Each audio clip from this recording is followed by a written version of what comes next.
Hello again, officers. Have you come to admire my mural? Ooh, not only have you found my address, you've discovered my biggest secret. I'm a coal miner. She does have eyes that seem to be smeared with coal.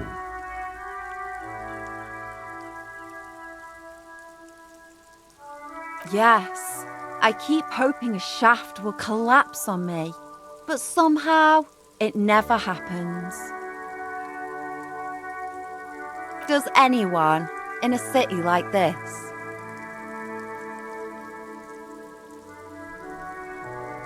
It doesn't have to do anything at all. Nothing does. Like me. Right now, I'm doing nothing at all. Shoot, Piggy. It's what you do, isn't it?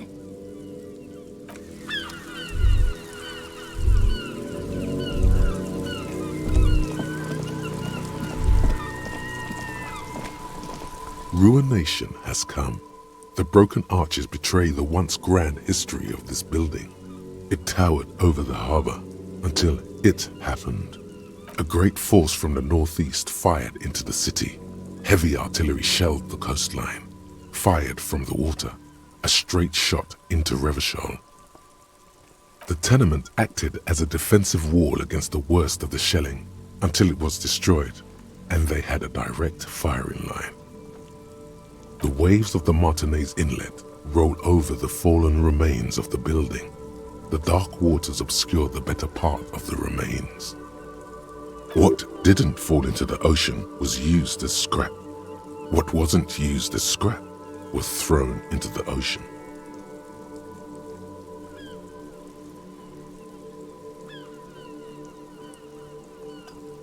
Those arches acted as support for something greater than what you see now. Only 3 stories stand where 9 to 12 once did. Restoration has failed. What the shelling took out was never rebuilt. A fleet, the combined armies of Occident and Grad, with Mesk volunteers, a 5-nation army, hundreds of vessels. They massed airships further down in the Bay of Revachol. The artillery was so powerful. The ships not only required gyroscopic stabilization, they were anchored into the ocean floor as well. Many are still there to this day.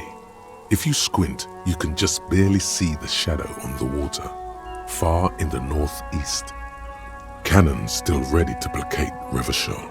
Coalition warship Archer can shoot 50 shells a minute on 20 co-aligned arches. They will reach the city in 58 seconds. The coalition. But that was a long time ago. I think we should move on. It's chilly up here.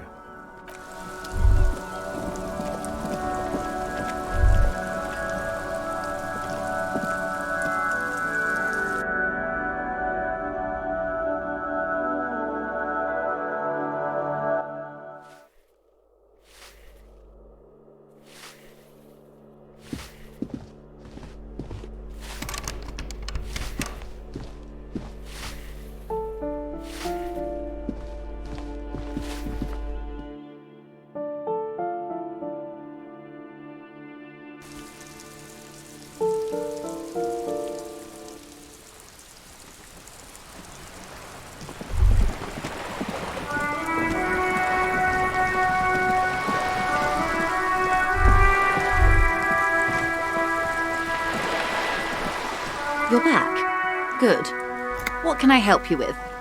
What would you like to know? Good. What we do? There was a touch of discomfort there. She nods. Of course. Of course. How else can I help?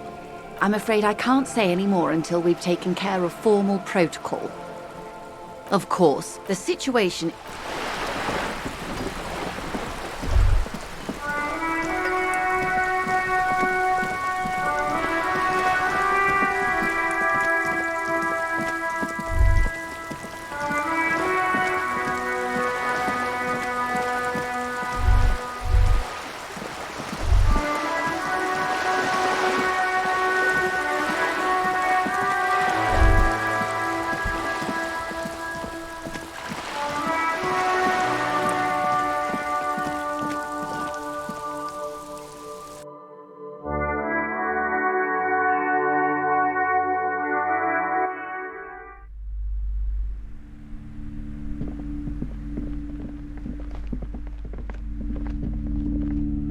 Shelves full of browsing through. Suddenly, a high-speed love chronicles the romance between two of the finest. Next to I'm sorry, I didn't...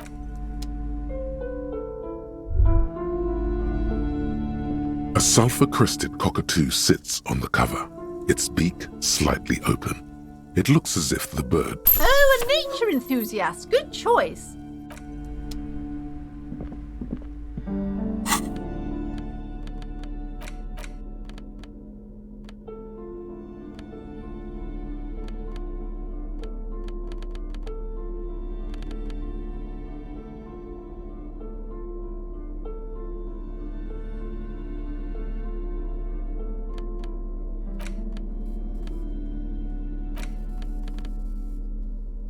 A cockatoo is a parrot with an erectile crest, found on the Seminine Islands and in southern Fas a la Mer. Known for their intelligence and general precociousness, cockatoos are popular birds in aviculture. However, they often exhibit various behavioral issues.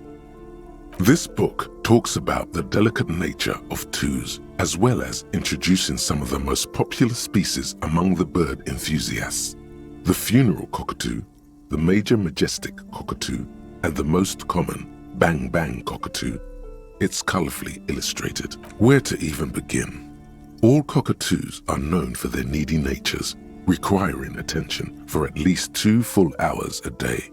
They love to talk and have been described as lovable clowns who just don't know how to wrap up.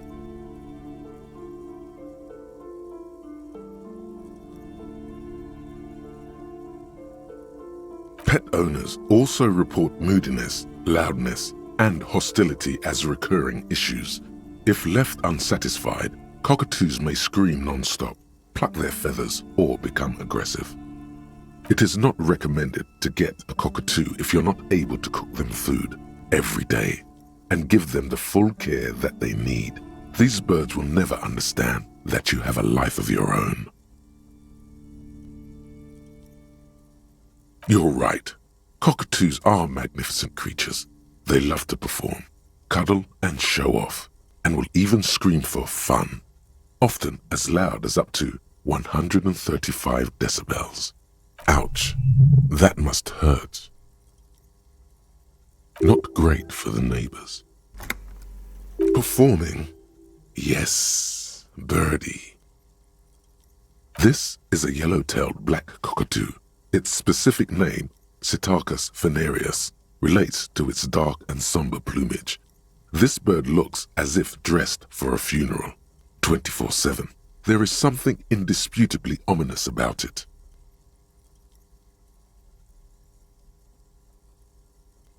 Perhaps the most impressive of all the species, the endangered major majestic cockatoo, is often described as the most flamboyant bird in the jungle. Its pink-colored wings and flowing crest embellishing its proud and bumptious nature. In the words of poet-explorer Sir James Fournier, few birds more enliven the monotonous hues of the verdant forest than this big, bold, and beautiful species. Despite its banging name, the bang-bang cockatoo is actually the shyest of the species. common in almost all Seminoles forests, as well as zoos and homes all over the world.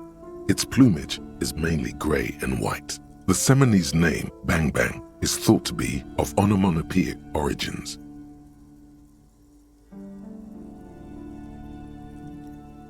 Yes, but all those cockatoo species are so different. Which one are you?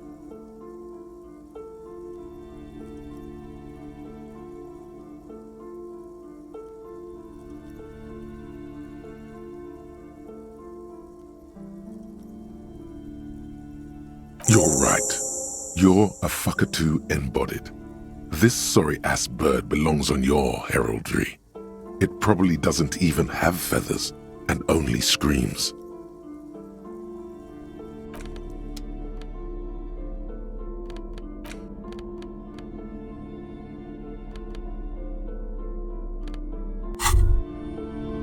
Hey, so we've been monitoring you internally, and now we know your Copo type. Yes, guess what's yours?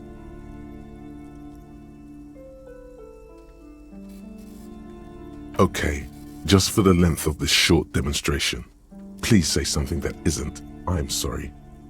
Guess, what is it?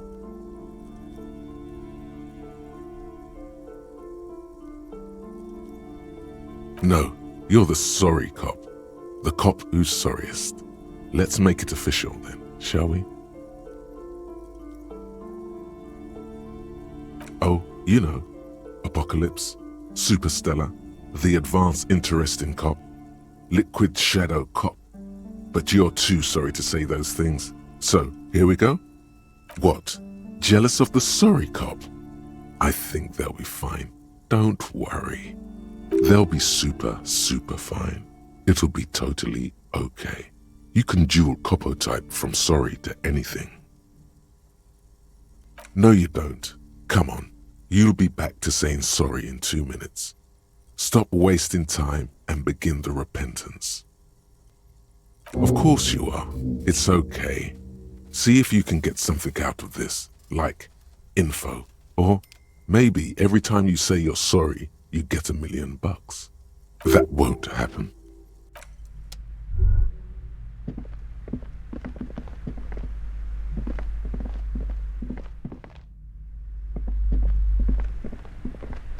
Hi, Ace Detective. Are you here for more books?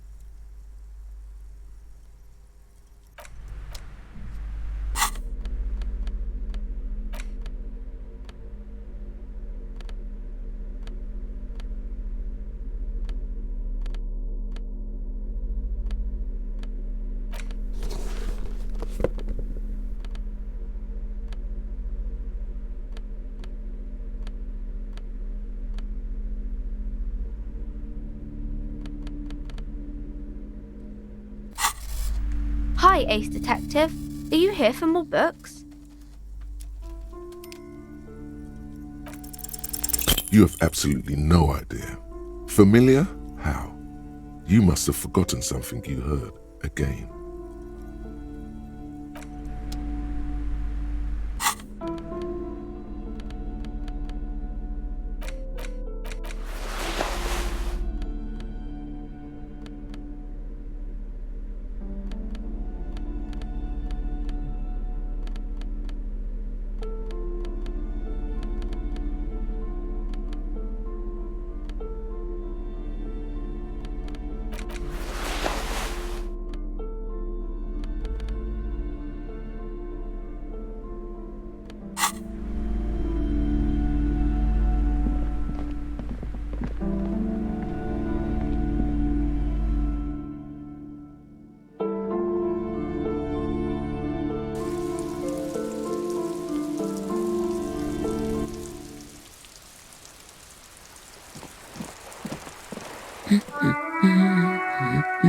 Excuse me? I don't know. The most talkative one? The what now? No, you're not. Don't think that way. You're just a regular talkative cockatoo. And let's leave it at that, okay? The woman before you nods.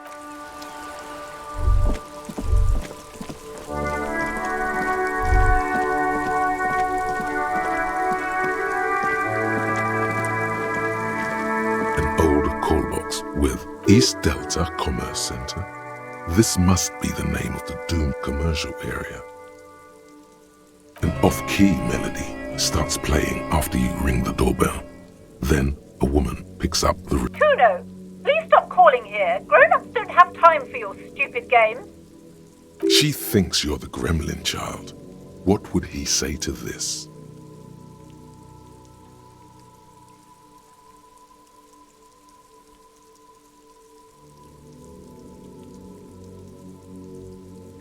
Oh, I'm sorry, officer. I thought you were...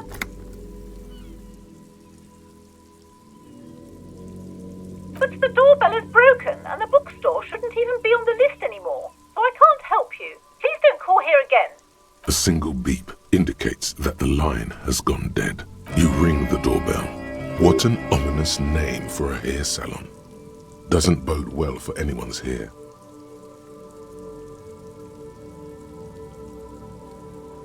All you hear is static, but no one answers the call.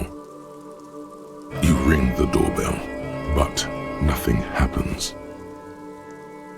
You wait for a minute or two, but all you get from the call box is silence. No one answers the call. Looks like someone has melted half the plastic off with a lighter. The doorbell doesn't work anymore. You hear static from the intercom speaker. It sounds as if someone has picked up the receiver, but isn't saying anything. You can almost hear them breathe. Yes, hello. This is Tricentennial Electric. Have you come to place an order? She sounds almost antique, as if her voice was being played off an old wax cylinder. A receiver must not be working properly. Wait, but what happened to Slipstream SCA? There's no Tricentennial Electrics on the list. My God.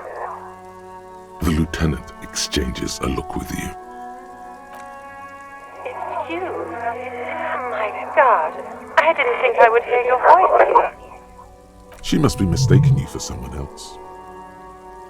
Who cares that you don't remember her? Just go along with it. Michelle, just please. Why did you even call? I don't understand.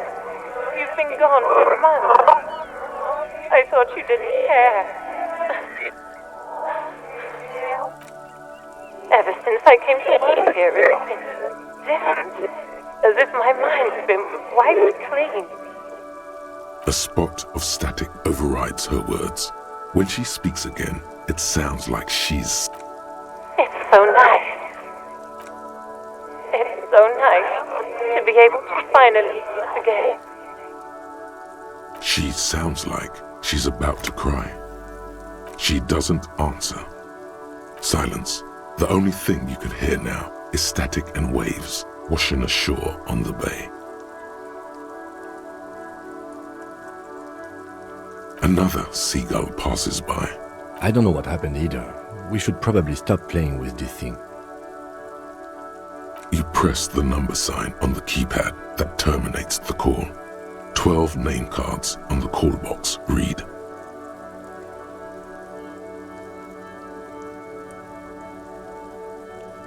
Silence. No one's home at Fortress Accident. Silence. No one answers the doorbell. Nothing happens after you ring the doorbell. They don't want to talk to you. Nothing happens after you ring the doorbell. They don't want to talk to you. Silence. No one answers your call. This button looks new, but someone has removed the name card. This button looks new. I wouldn't be surprised if it hasn't been connected yet. Is it the dice makers? This button looks new.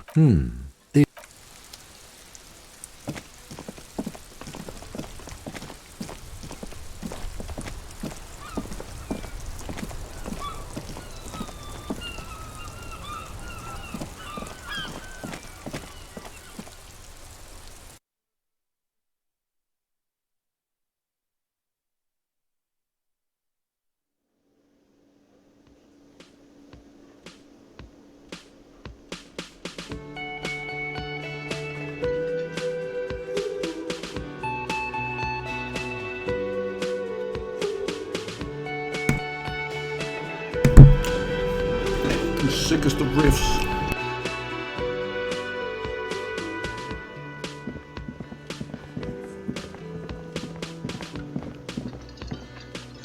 Can I help you?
The door is still nothing. The lieutenant gives you a quick. This door can only be opened with a key or from the still nothing. The lieutenant.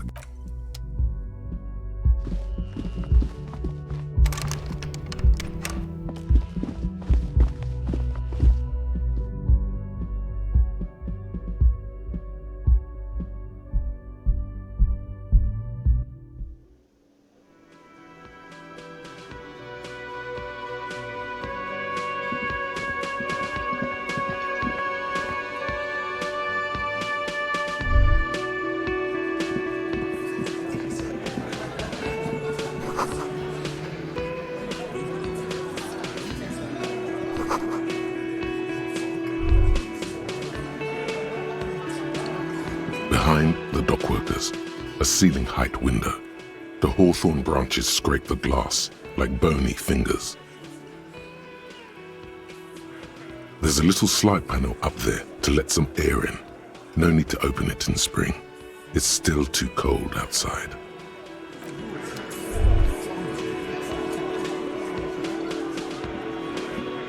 This is where you say your bed.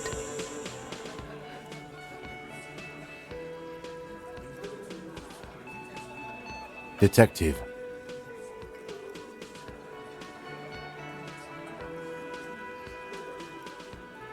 Hey, dipshit.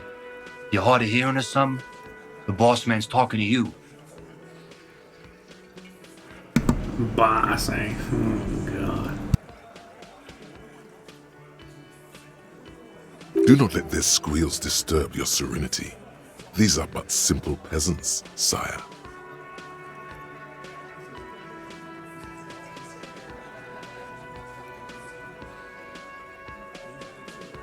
Oh, this is about him. A real looker, that one. Well, la-dee-da.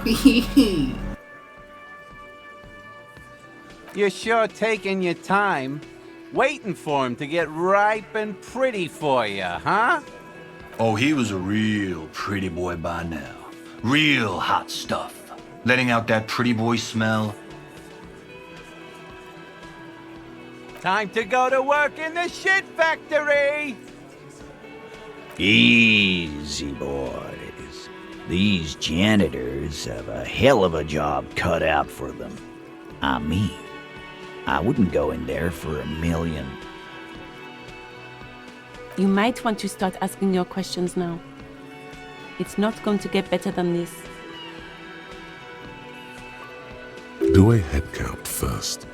Connect these men to the tracks you saw in the yard. Starting from the right, boot size 44, blonde man, in his 30s, overbearingly masculine. Sitting on his right, standard working boots, size 45 or 46, eldest in the room, probably mid-50s, smoker, quiet. Across at the other table, hobnailed working boots, size 43, gang tattoos, Mesk or Sarah Mauritian, in his late 30s, early 40s. He spent his youth in Villa Labos, a housing project in the Jamrock Quarter. There were incarcerations, hard to say what else. The ink is fading. And then, standard working boot, steel reinforced toes, size 46, the big dick, wide at the shoulders and lean at the hips, rugby cap, fingerless gloves, and numerous scars, a little under 40. The emblem on his vest says Rowing Club. A little patch below it reads T. Hardy, Captain. In the far corner, standard working boot, steel reinforced toes, size 44, 40-something, non-alcoholic beverage in hand. You squint. Is that a plectrum? On his neck. Forget it. It's not important.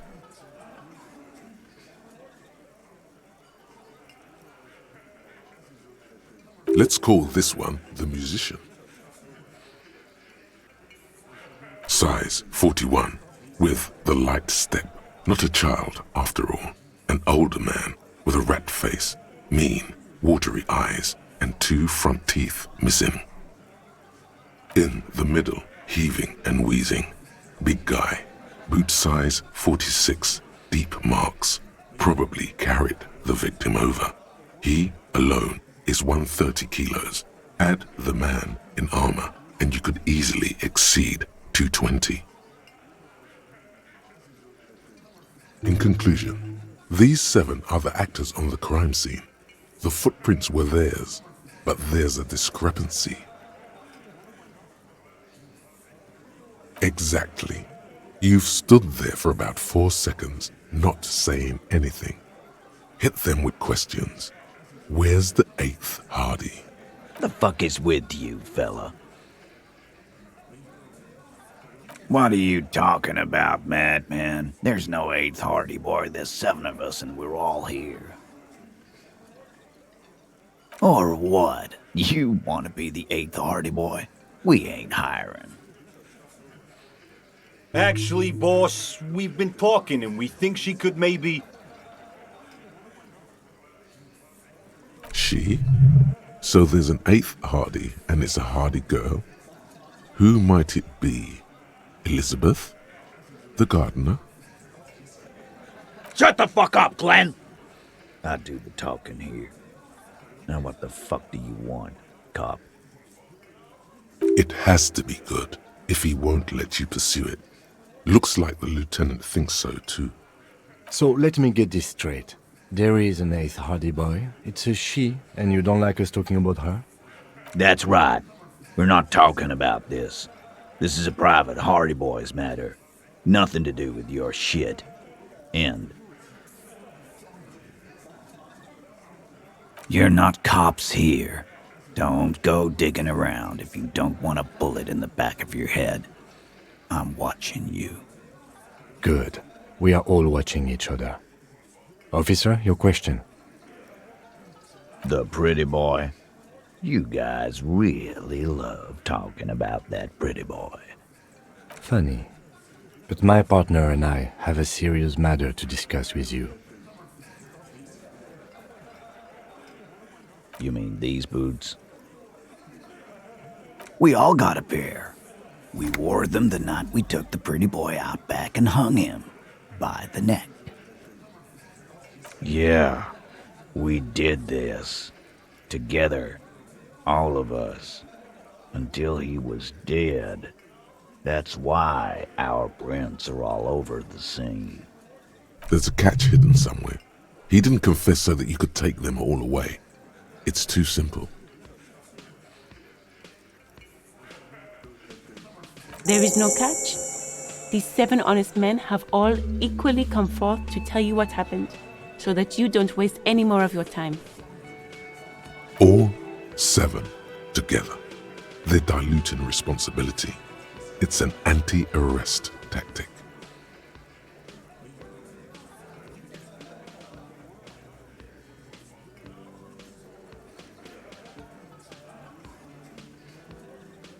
How many people have you sent to the Shays? Ever felt remorse for them?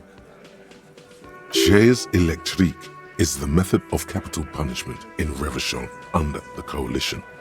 During the suzerain's reign, it used to be the firing squad. Or send them to Reunion to rot. For 20 years. For life.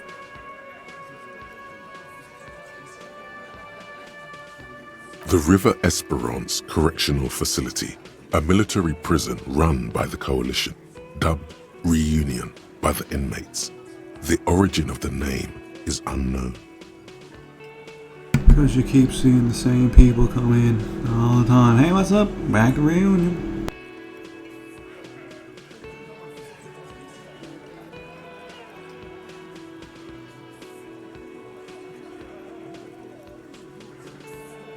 Rest assured, lawman. None worse than our guy. He got what was coming to him. Are you deaf? There will be no singling anyone out. You can't arrest a hardy boy without arresting all hardy boys. Do you think you could do that?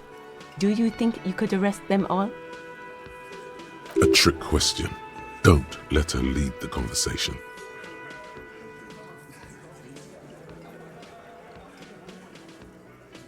Who do you fucking think does?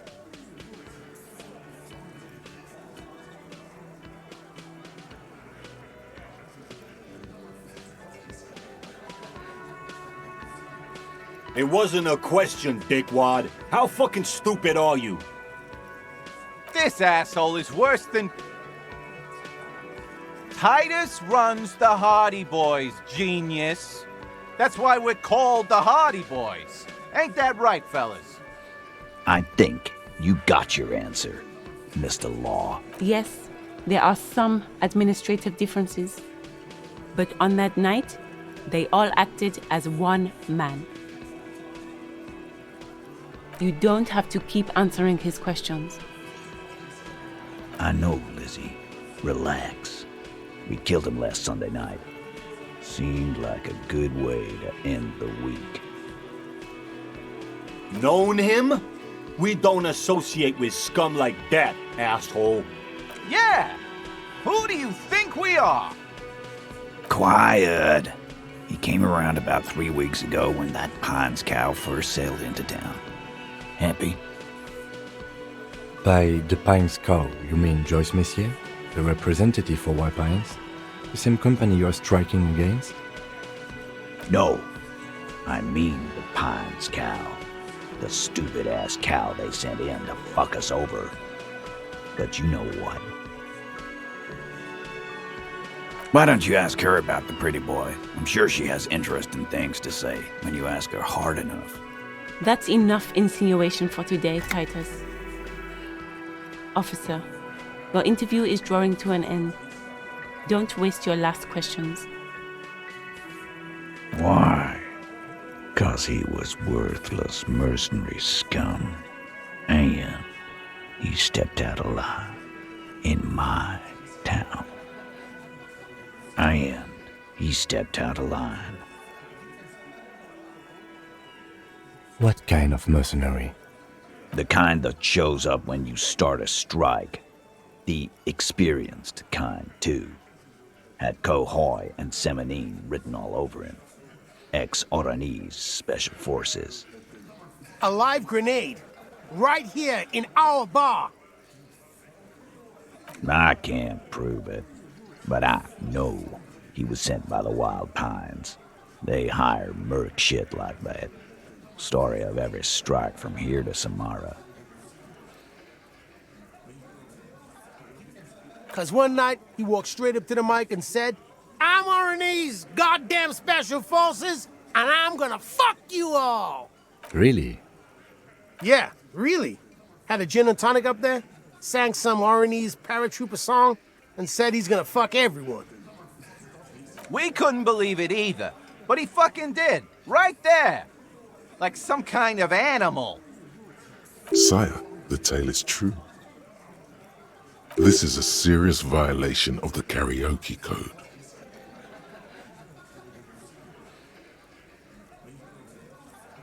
Wrong. He harassed women, raped one, harassed workers, threatened to kill some as a warning. From rape to harassment to threats of violence. Why the strange de-escalation? To kill us all, if we don't open the gates, if we don't let the scabs in, if we don't bend over. That was before he started coming here.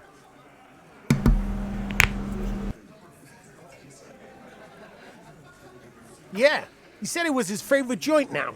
Started coming here every night. Drinking, grabbing girls. Grabbed one of ours mid-karaoke, right there on the stage. He grabbed someone?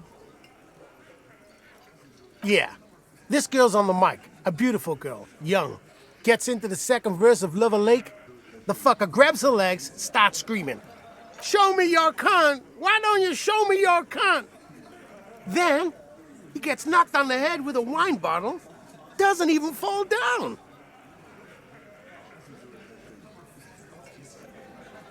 Aren't you fucking listening? My man is talking to you. He took care of it. They got the girl out before anything else could happen. Yeah, me and Eugene got her out. Aren't you fucking listening?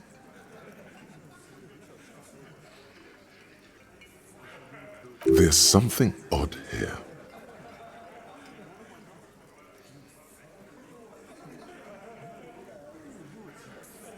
Seems like they don't want to talk about that rape Titus mentioned. Why not? This is a serious allegation. Make them talk about it. No, you're not getting the name. That's a Martinez matter, and I'm not discussing it with you clowns. There's nothing you can do for now. He's stonewalling you. We hanged him up by his neck until he got real still. Wasn't that obvious, Copper? Didn't they teach you anything at the cop school, idiot?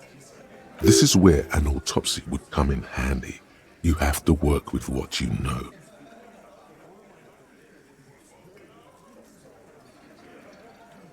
Titus, you don't have to clarify anything. We overpowered him, dragged his unconscious body to the tree, put a noose around his neck, and hanged him till he was dead and steady. Then we left him for seagulls, maggots, and you fucks. Make them a bit more uncomfortable first, then see if it all adds up.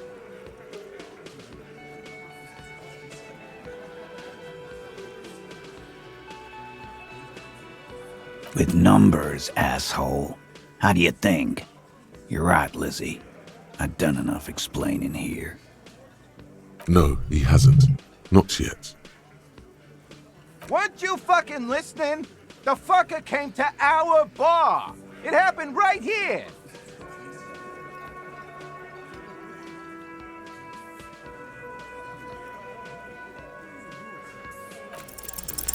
Actually, they're admirably, surprisingly composed. The entire room, given how many questions you've lobbed their way. Well, this one, but he's always fidgeting, so don't get your hopes up. Like what, Copper? Nothing. Your investigation here is done. Leave Martinez, go back to your stations where you belong. I think we're going to stick around, thanks. Some things don't add up here, Titus. I've done this job for long enough to know that people don't just confess to first-degree murder, even if it is a group responsibility. We're going to look into this. Good luck with that. You've heard everything a rent-a-cop is gonna hear from us, real law officials. You're lucky you didn't get a beating.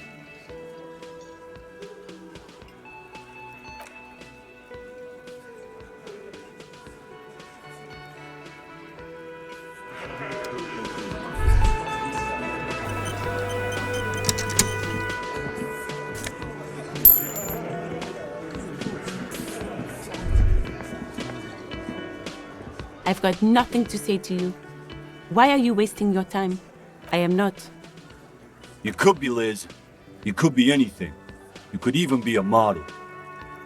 Even a mod? Glenn, I went to law school. I am an attorney. He's right. With a face like that, she could be on the cover of Le Debutante International. The cold look in her eyes speaks louder than words. She is not amused. It's not her. She's not a hardy girl. Definitely.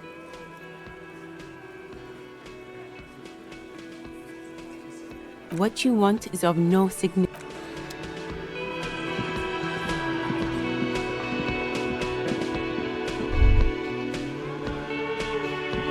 Can I help you? Another thing. Great. Yes?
There he still is, looking right through you with his white eyes. The body below is entirely dedicated to that corpse smell.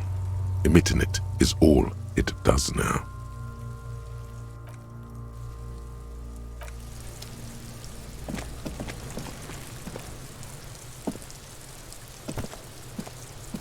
Fuck does Kuno care?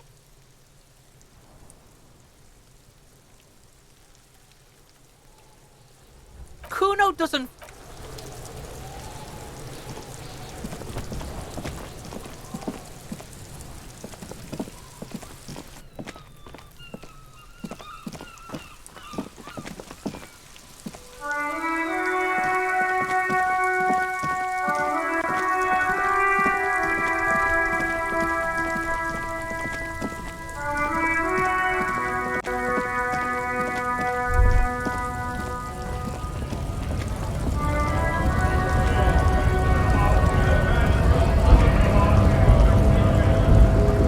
Right to work! Right to work! Shame on you! Not before you get in there and get your ass whooped. Learn by failure, I always say. He might have some advice, but you got to at least try to fight Measurehead first. Return if you fail.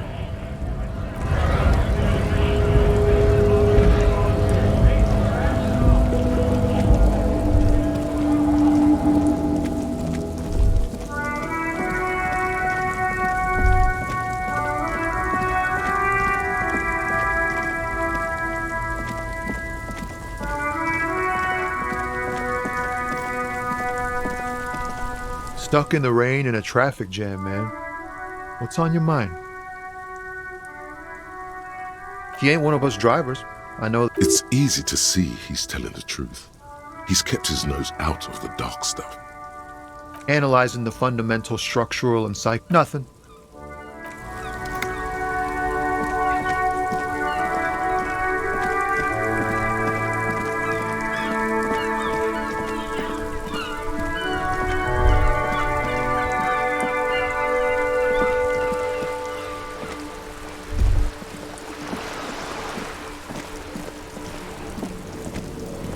Officer, the mere sight of police in Martinez makes me feel safer already. How can I help you? All right, this is how we're gonna do it. Like what, officer? This is as good as they come in Revachol, I assure you. An array of delicious recipes flashes through your mind. Salads, salmon, sandwiches. This calls for an engineering angle. Structural rigidity, exposed rafters, lattice works, that type of approach.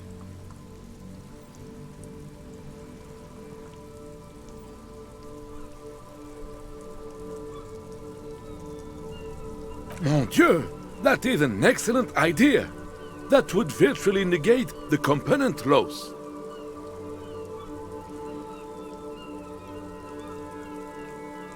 Ce serait délicieux! Can you make that sandwich, officer?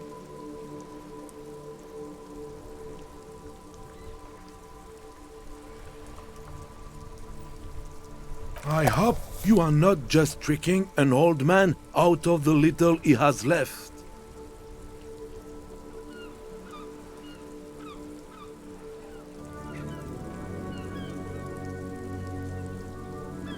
Oh, god of sandwiches, maybe? But in the meanwhile, what can I do for you here and now, officer? Sure, officer.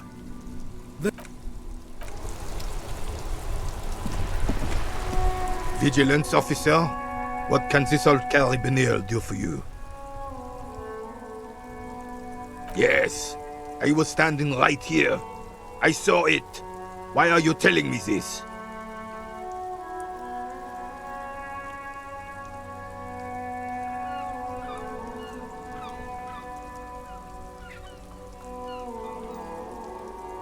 No! I don't understand what you're trying to accomplish with this sandwich bonanza. But I already don't like it. All of this, is very unprofessional. Makes me think the citizens' militia is nothing but a badly organized band of bullies and jesters. We're not. The officer was just... You are representing an organization, an insignia, an idea. You need to understand that. It's clear these words mean a lot to him. Everything you do reflects on the idea and the people you are representing. When we think of the RCM, we think of you. Please make it a pleasant thought. Yes, well, let's just wrap this up and try to think about these things in the future. Fine. You live, learn, and move on. The matter is closed. Now what can this old... Unfortunately, I don't. In Martinez, cop is a pejorative. He doesn't know about the crime. If I knew, I would not be afraid to tell you. I simply don't. I'm an old man, not a coward.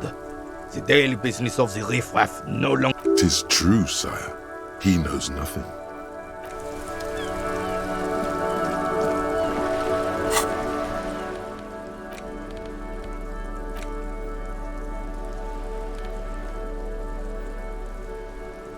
The ham sandwich looks fresh and nutritious in your hand, begging to be eaten.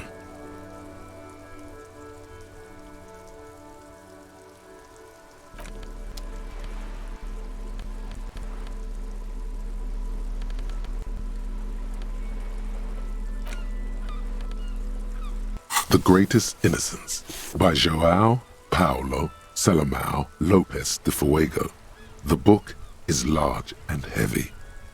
Browsing through the various chapters, you try your best to understand the ceaseless overflow, the sprawl of names, dates, places, events historical.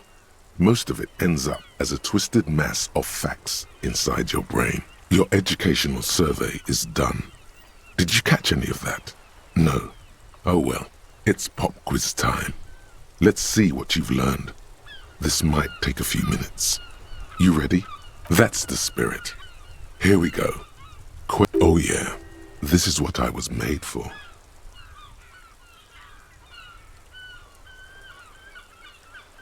A pop quiz is a short examination designed to test your knowledge without any prior warning or announcement.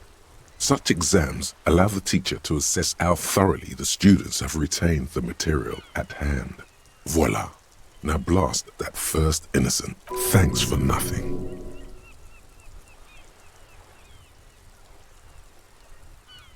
Dolores Day. Dolores.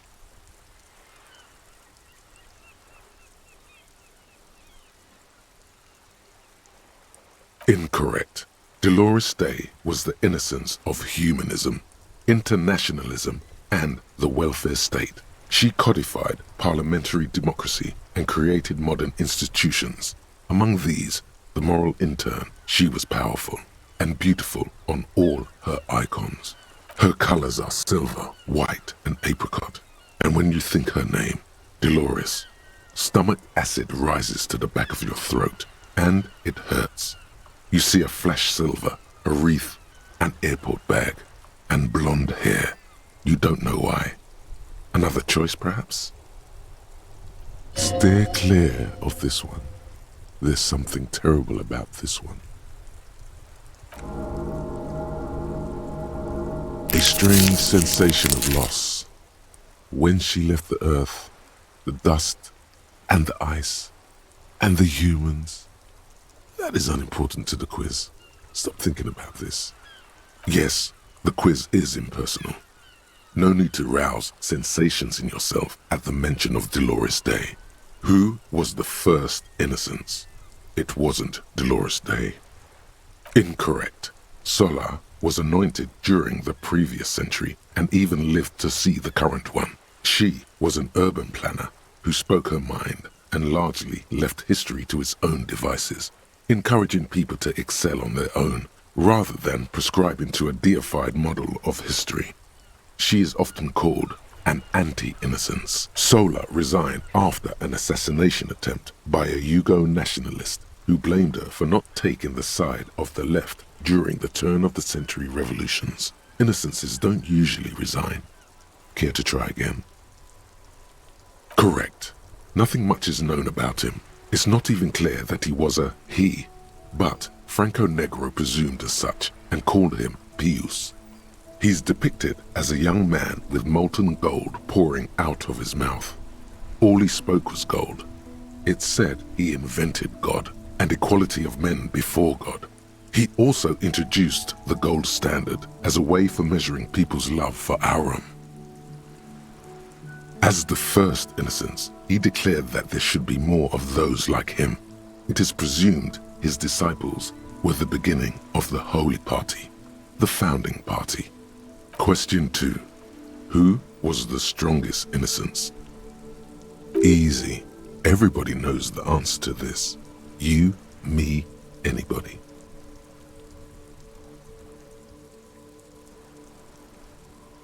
An innocence is the highest category of historical personage in the world, a literal personification of history.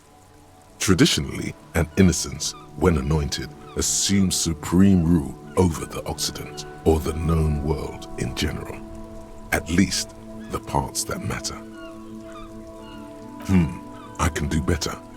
Okay, so commonly an innocence does not enforce his or her power through military power. This is seen as unnecessary. The innocence wins because an innocence can't help but win, for their deeds are inevitabilities. Did this help? Damn. Great. Dolores.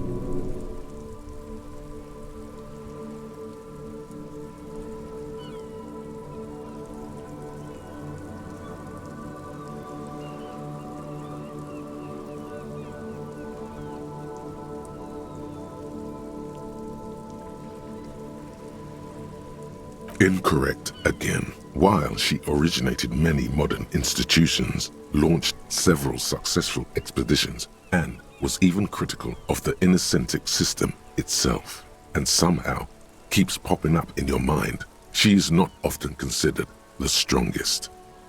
Even though the words most associated with her rule are l'amour, la compassion, la autodiscipline, love, compassion, self-control, which could be seen as facets of strength. Would you like to try again? Incorrect. Vespa Messina is not a person, but a defunct state on the southeastern coast of the Occident. It used to take up most of the peninsula before separating into the republics of Vespa and Messina. Care to try again? Correct. Named the innocence of militarism, he codified hereditary rule, but at the same time ended serfdom and established the Inter-Isolari Real as the global reserve currency. He also established the concept of the nation. Franco Negro attempted to solve the rising tensions between the aristocracy and bourgeoisie by building a unified society in which every man has a place and a mission, but at the same time may rise to nobility provided on the strength of his virtue. Question 3. Who was the false innocence? Got it under control. No problem. Solid on this one. It's widespread historical information. Yes, there exists a group called the Founding Party, known as the Holy Party, during the time of the Pericarnacian. This, the world's oldest international organization, spends its time in search of either the re-emergence of the innocents or new members. There seems to be a mix-up with the sources. It's not my fault. At least it clearly wasn't Dolores Day. She wouldn't be false. She's beautiful. Correct. There have been a number of counter or false innocences, some assumed to have innocentic qualities, some who just thought so themselves. Occasionally, they have the support of a faction inside the ecclesiastic organization, and accusations of foul play have arisen.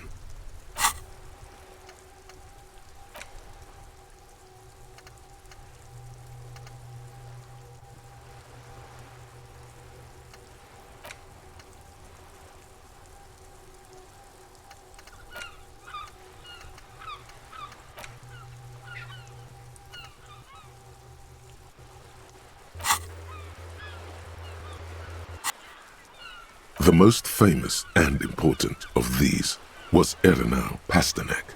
He was into torture, despotism, hymns, cannons, and world conquest, but got defeated and humiliated by Stepan the Despicable of Kedra.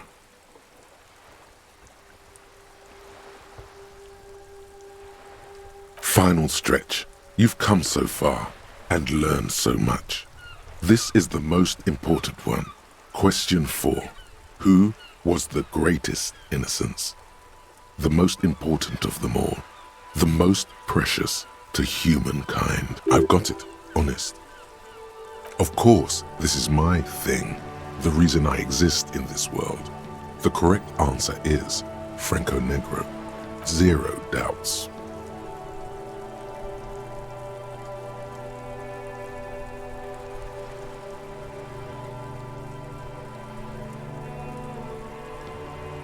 Incorrect. While Franco Negro built concrete churches and cathedrals, and while many people, especially the Mesk, consider him a father figure, due to his militarism and nationalism, João Paulo Salomão Lopes de Fuego argues differently. Another choice? Oh yes, militarism and nationalism. My bad. Yes, obviously. Incorrect. He was a violent bastard, out to torture, maim, and kill whoever stood in his way. He was also a false innocence, disqualifying him from being the greatest and most important and most precious to humankind. Would you like to try again? Correct. The Mesk might see Franco Negro as the father of nations, but as of this century, there's been a great shift in attitude.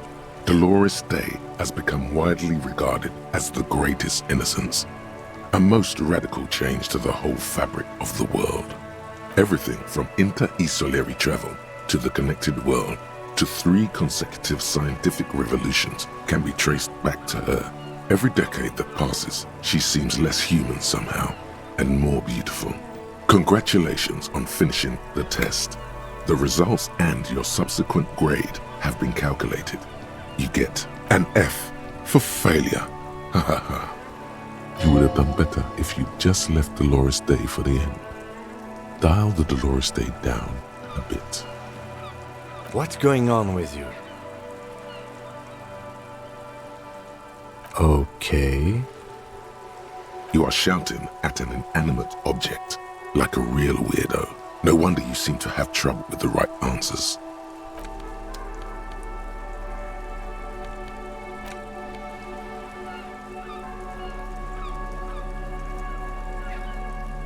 The note is written.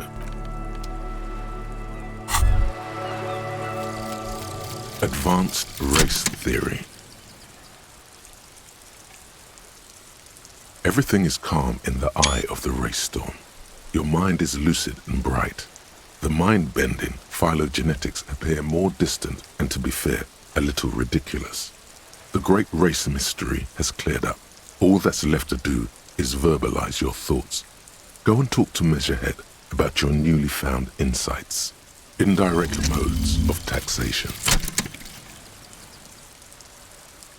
Turns out those Financial Oversight Committee gangsters stuffed millions of hard-earned dividends away in the last place anyone thought to look. The hearts and minds of everyday Rivasholians. You need to spread that deregulation gospel to the people. Tell them about that foreign fair tax. Preach that 98% gross burden. Preach it, preacher man. Set the brothers free. Taxes are racist.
Vigilance officer?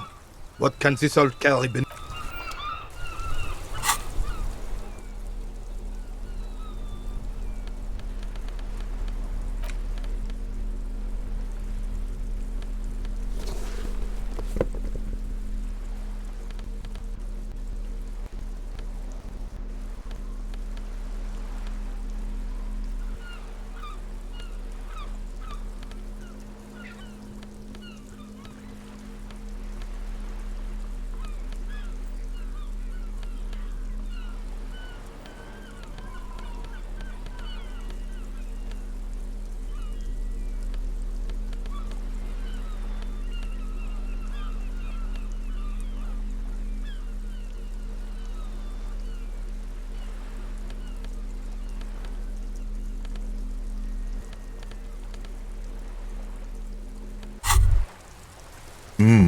The luxury of fine things.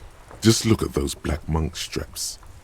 After spending an entire day hustling, who's to say that you didn't deserve a pair of ridiculously expensive shoes on your tired feet? Beautiful things give you a rush. It's power.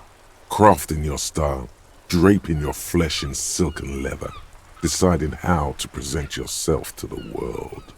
Remember, when they come to take it away from you, you worked for those shoes. Whether you like it or not, wearing these shoes has made you more liberal. Ultra liberal. And I can afford to sleep tonight. They're either a gateway drug or a booster pack to get you deeper into free market ideology.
Right to work!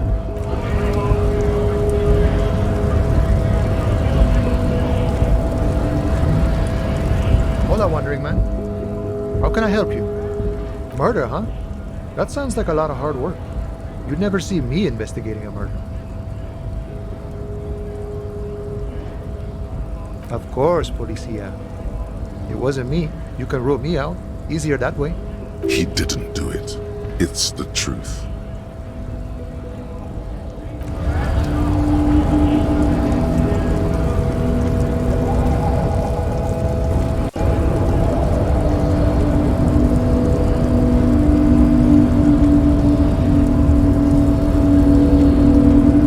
The unpromising race pupil returns. I am not the first line of defense. I am the last. In addition, these so-called Hardy Boys are an effeminate clique of bodybuilders. Their company is spiritually degrading. You pick up on something artificial in his tone, like he's putting on an act. This is unlike him. He is usually more himself.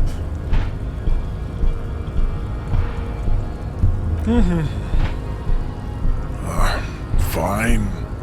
They have recently fallen under the influence of a possibly sexually perverted female vagrant and a narcotics peddler.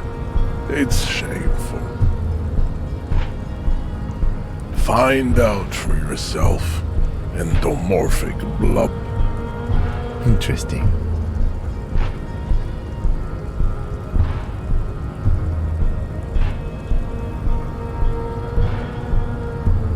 And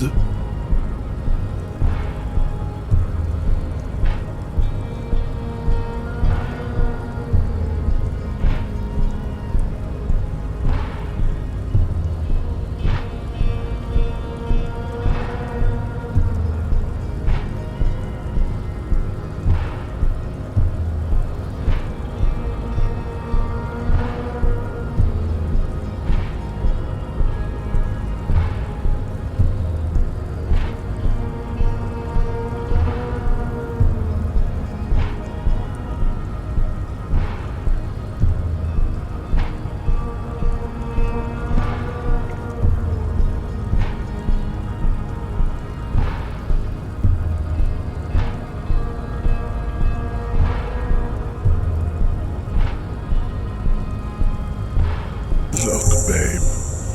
When confronted with the harsh truth of his demise, the melancholic academician starts fiddling his own genitalia. His bald spot betrays that he is a compulsive masturbateur. That's disgusting, Jean. It is. Beneath the veneer of academic jargon, the liberal theorist is a beast, a sexual maniac, and a deprived nihilist. Life is a game to him. Words are meaningless. No one is accountable for anything. Nihilistic sex maniac. I take pity on your urges. You clearly want to enter the harbor bad, like a little boy who wants to go on the potty. I can press the button for you. It will open the door. Very well. You may enter the door once. Our race conversation here has concluded. Finally. Let's go.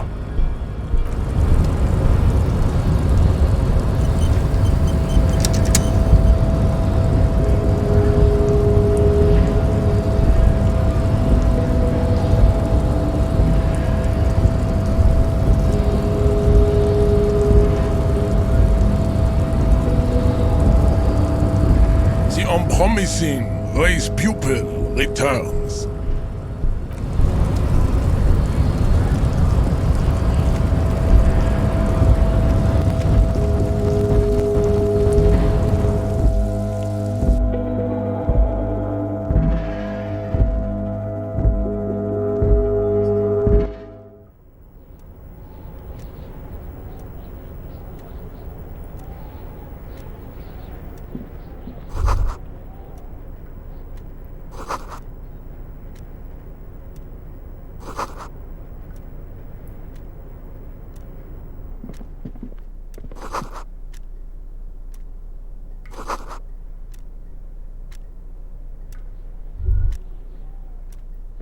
On second glance, someone has forgotten to properly close one of the drawers. It's unfortunate for the Union to just leave their paperwork lying around like this. The drawer opens smoothly. Inside is a well-organized selection of brown folders. Hundreds of documents containing logistical data.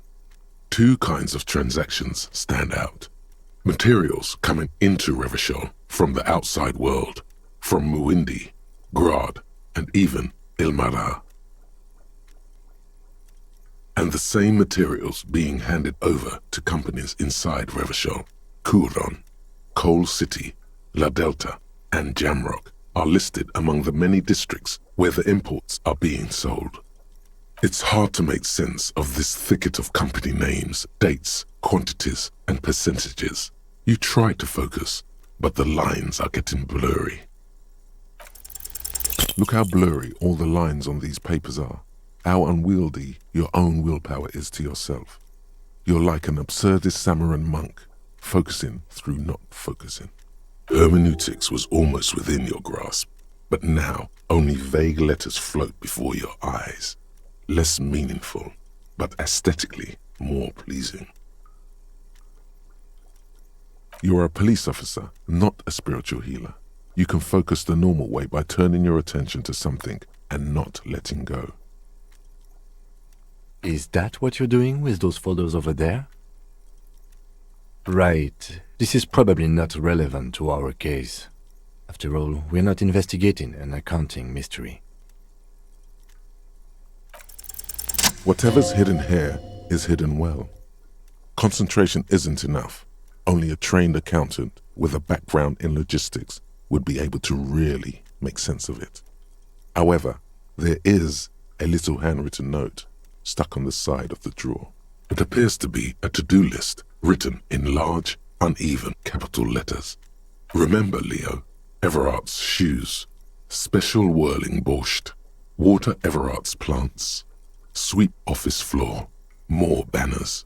All items on the list have been crossed out and the note itself is crumpled. Everard Clare, probably. The head of the Debarders Union. One of his aides must have left it. Nothing incriminating here.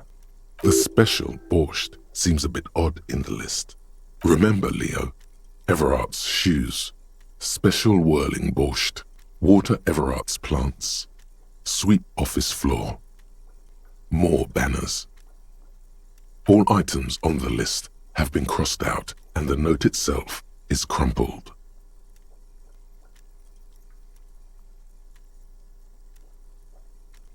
Remember, Leo, all items on the drawer slides shut.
It's just a racist mug. What's there to read here? Not but, it will not happen.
An imposing combination of a punch clock and a payphone is looking down at you from the wall. A note on the side says, "Tokens unavailable due to strike. Use change." The machine swallows your coin and seems to be waiting for your next move. Your fingers run over the dial pad. 005. That's the dialing code for Revachol. 4952, and a moment of hesitation before entering the final numbers. Calling. Calling. Still calling. Video Revachol, 24-hour video rental. We rent 8 and 10mm film for home use. This is Lamy. How may I help you? The voice of a youngster on the other end sounds as enthusiastic as that of a man walking towards the gallows. Video Revachol is a 24-hour video rental. We rent 8 and 10mm film for home use. This is Lamy. Sir, I don't know. It's a video rental. Maybe you rent videos here. No. Maybe you called to extend your rental period? Do you need to extend your rental period? If you need any further assistance, you can visit us on the corner of Voyager and Main. I can't help you over the phone. Are we done? The call is terminated by the...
Tarpaulin cloak is still hanging on the railing. The white rectangle of the Revachol Citizens Militia is clearly visible on its back. As your fingers touch the tarpaulin, it almost feels like the cloak wants to deliver a message of comfort through your fingertips.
This is the night watchman's booth. The name on the door reads, René Arnaud. Listen, it's okay to take a few minutes to yourself. Sit down and have a breather.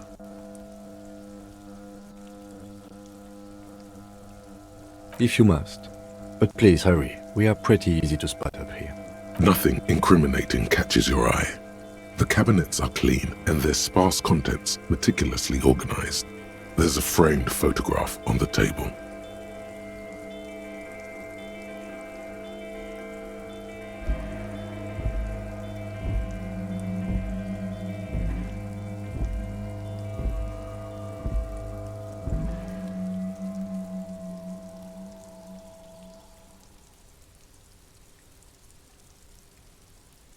It's a black and white photo of a young couple out in a street fair. The man, René, is dressed in a Royal Carabinieri uniform. The girl is young and very pretty. She is smiling playfully at the camera. Why did you take that picture of René?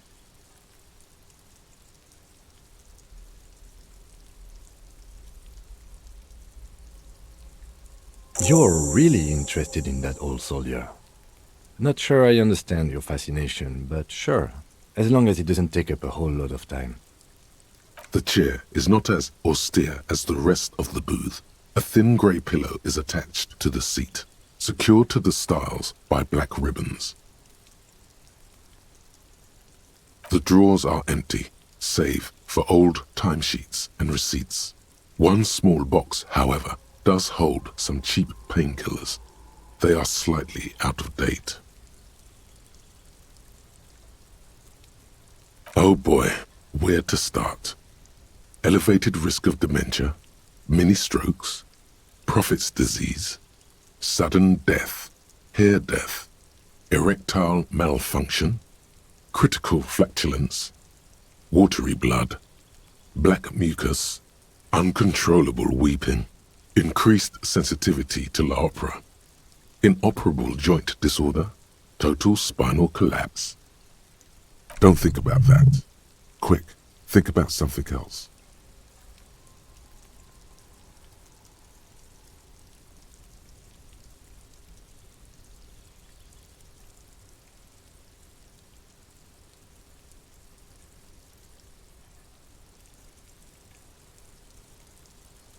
The enormity of the case before you dwarfs the list of side effects.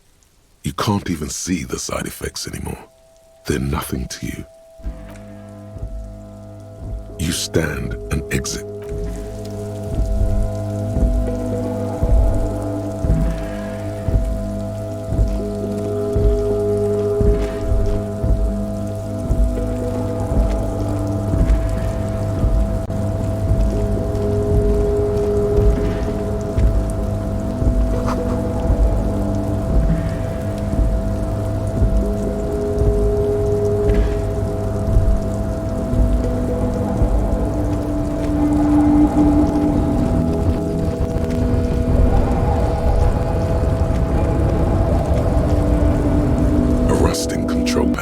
Several knobs, 2 buttons marked Marche and Arrête are faded with use. It seems to control the large crane above. A container is attached to its hook block. Marche, on, Arrête, off. With a loud grind, the crane shifts overhead, moving a massive metal container through the air.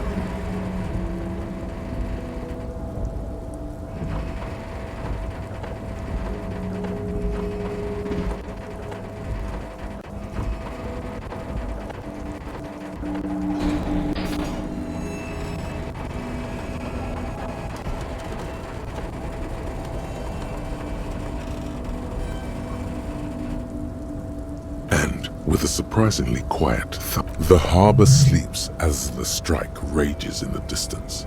The crane can rest again, now that its purpose has been fulfilled. Moving this container, of course. For this purpose it was built. For this purpose it has acted, and now it will rest.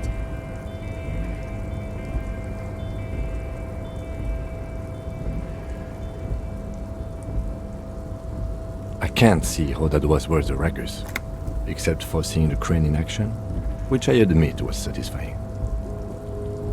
The crane does not return to its original position.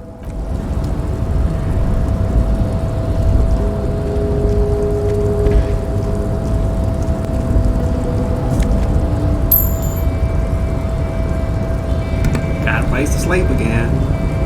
Yeah.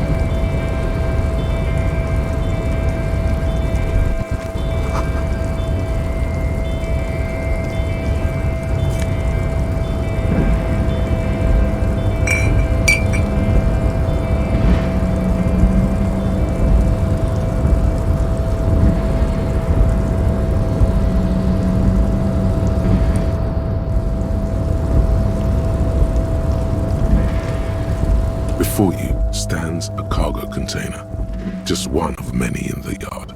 You do? Because I don't. There are a million containers here.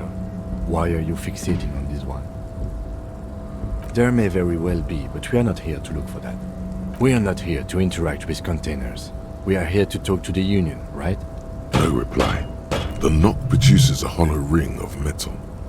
No reply. The knock produces a hollow ring of metal. Doesn't sound like there's anything inside the container. You attempt to turn the handle, to no avail. The doors seem to be mechanically locked. To your left, the lieutenant considers your actions with some puzzlement.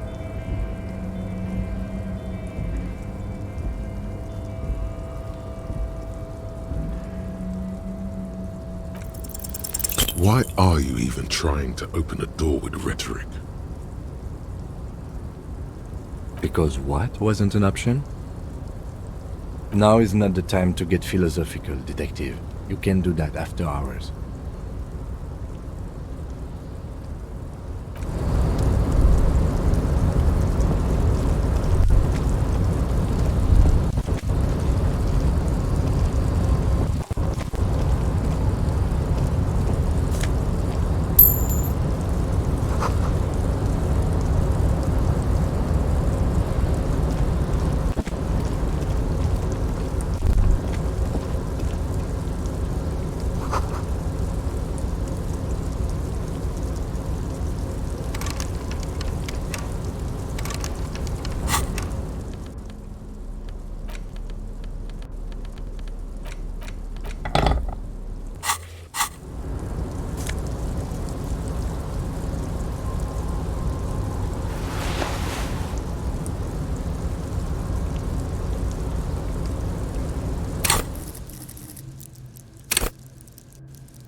Container, I'll turn you nice and red. Container, container, put the logos on. The lyrics to this container song are being made up as he goes along. The accent is so thick, it's impossible not to notice he's Ubi, from the vanishing peninsula of Ubisund on Muindi. Container, container, used to be Wild Pines. Container, container, now belongs to Everard. Everard, Everard, Everard, he looks after everyone. Huh? Well, hey there. How can I help you, mister? I see you are not a Union man, mister. Did you get lost? You're not one of them scabs, are you? I mean, I don't personally mind. Folks is just folks, you know, and folks gotta eat. Just some of the other guys don't look too kindly on the scabbing kind, if you know what I mean, mister. Oh yes, born and raised in Irish, mister. Mum had to leave my dad after he got a bit violent. Took us here to the new world. I was about 10 then, too old to lose my accent then. People say us Ubis are up to all sorts of trouble with sheep and other animals and whatnot. I just want you to know there was never any of that where I come from. No, sir. Those are just nasty rumors. Thank you for clarifying that, sir. Oh, I'm just making some covers for them containers here. Yes, I am. Yes, I am. So it's easier for the crane operators to spot them.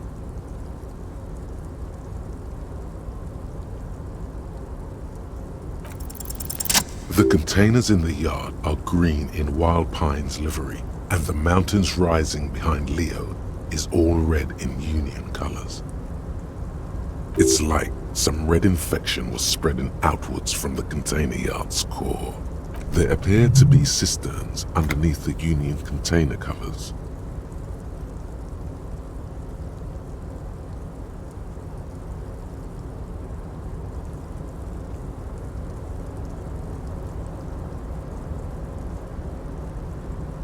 Oh, I don't know, mister. They say it's some chemicals. Most of them have labels on them, I think.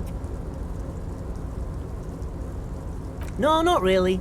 Mr. Everett doesn't tell me all the big things. Says I go and tell them to everyone. Yes, they are hiding it from the inside. All the red containers have the Debarders Union logo on them.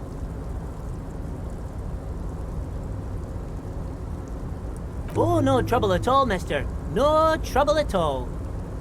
Oh, most of the guys are down at the gates, keeping the scabs from coming in. We're on a strike. The whole union is. You don't have to work when you're on strike. Ha! We haven't worked for 2 months now. So no one is working? Not everyone is down there, of course. Mr. Everard is in his office, where he always is. And Jean-Luc is guarding the gate. But Titus and his boys got into some drunken trouble and Everard sent them on a nice vacation. For a week or so. Oh, I'm not really supposed to talk about that. That's union business. Him and his boys stirred up something in town. Probably drank too much and got into a fight or something. I heard Mr. Everett telling them to take some time off. No, I don't think they killed anyone. Let's better talk about something else. Titus and his boys do good work. I don't want to get them in trouble over a little drinking. He probably doesn't know anything anyway. Who it? Yes. Everybody needs a job, and this is mine. I'm Leonard, by the way. Leonard Bellick. But everyone calls me Leo. I'm like Mr. Everett's right-hand man when Mr. Edgar is out of town. And Mr. Edgar's right-hand man when Mr. Everett is away.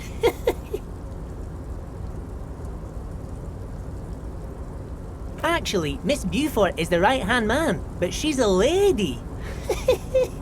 Who is this, Miss Beaufort? A real pretty lady with a skin like those Douai Sucre candy bars my missus likes so much. Them are real nice to suckle on once the dinner is done and me and the missus sit down beside the radio.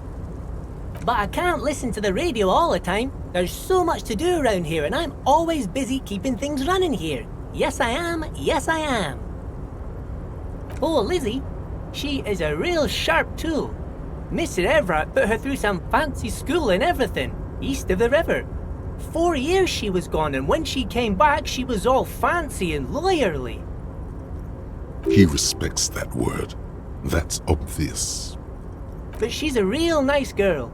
Grew up in this here neighborhood, knows everybody and gets along with everyone. Real pillar of the community one day, I'm sure.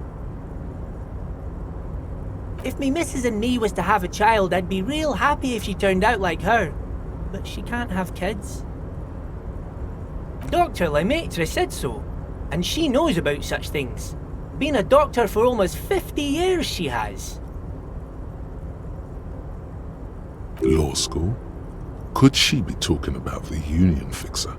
AKA. Looks like it.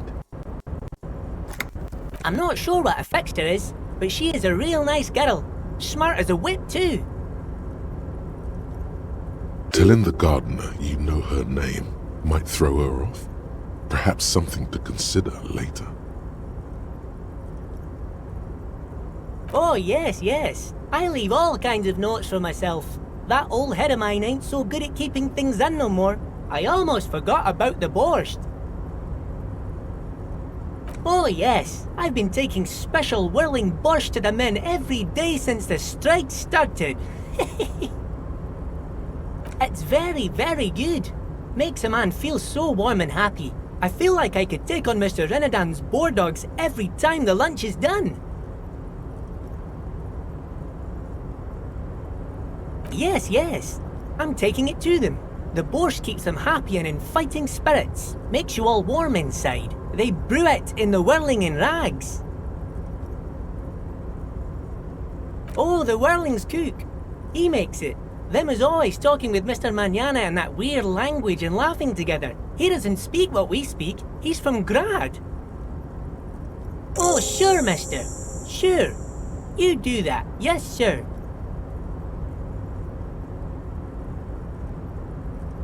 Oh, that one. That should be empty as far as I know. Lots of containers here have nothing in them. They're just waiting to be loaded up. Told you. Oh, you want Mr. Everard then? He's an awfully nice fellow, he is. Him and his brother are both nice fellows. They've lived their entire lives in this here neighbourhood. Guys like Mr. Everard and Mr. Edgar, his brother, are real good guys. Made Martinez what it is today. Mr. Everard and Mr. Edgar and I went to the same school we did when we were boys.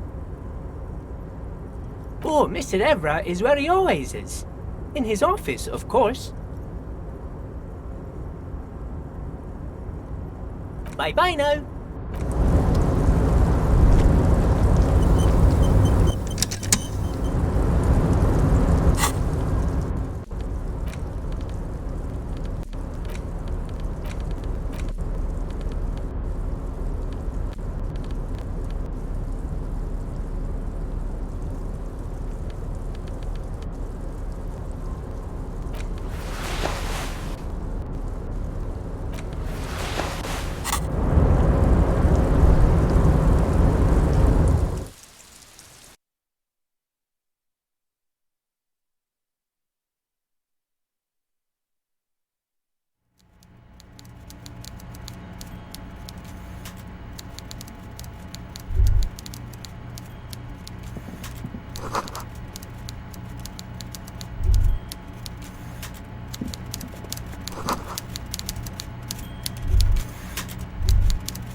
Before you is a walrus of a man seated behind a large desk.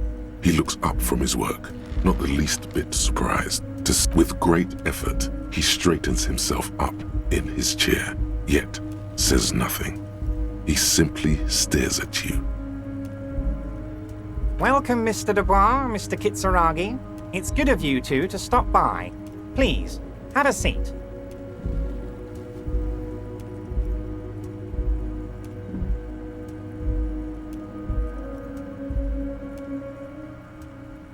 I'm Everard Clare, head of the Debarders Union here in Martinez. I'd offer you my hand, but unfortunately my health prevents me from getting up. You understand? He looks extremely comfortable. The tiny folding chair, on the other hand, looks like a torture device. You go ahead, detective. Whatever he has in store for you, it can't be good, he thinks. I'll do my best. Forget about that. What's with this Dubois stuff?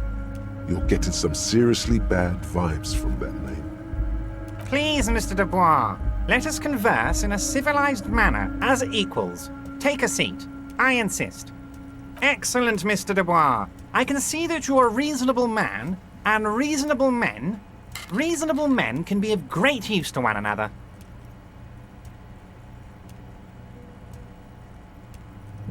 So tell me, how can the head of the Debarders Union help a representative of the Revachol Citizens Militia today? The chair you're sitting on has got to be the most uncomfortable chair in the world. It's violating your backside. Oh, by the way, I heard you got a rather rude reception from a certain Lawrence Gart. Some people have no manners, it pains me to say. This should take care of that nonsense.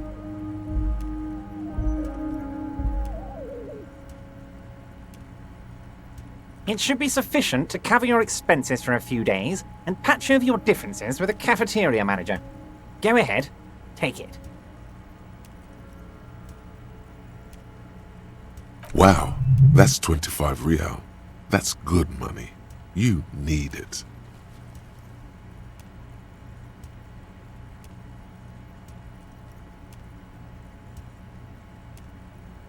Yes, I know Lawrence. He's a real character. No union man in him. A real piece of work, that boy is. With a grin, he points to the checker game. It's like you're on a game show. At least don't thank him for it.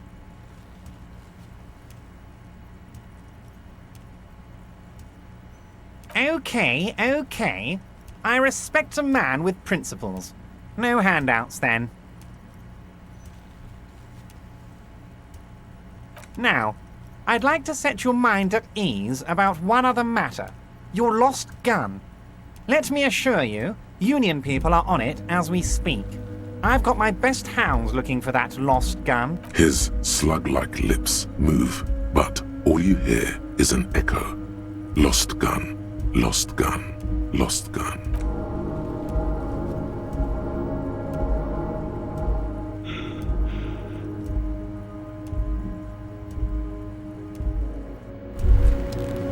Despair creeps into you, getting fat on your weakness. Whatever noble intentions you once had as a police officer, it's eating them all up now. You're still coming up with sentences.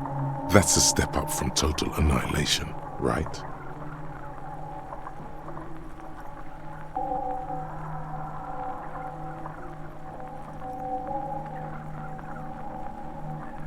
Fuck me? Please leave the rage you have for after we finish investigating. Nothing you can say would make... Cop gives up the detective genre for social realism. Another police officer resigned from the RCM following a nervous breakdown. He now lives under a bridge, drinking and occasionally...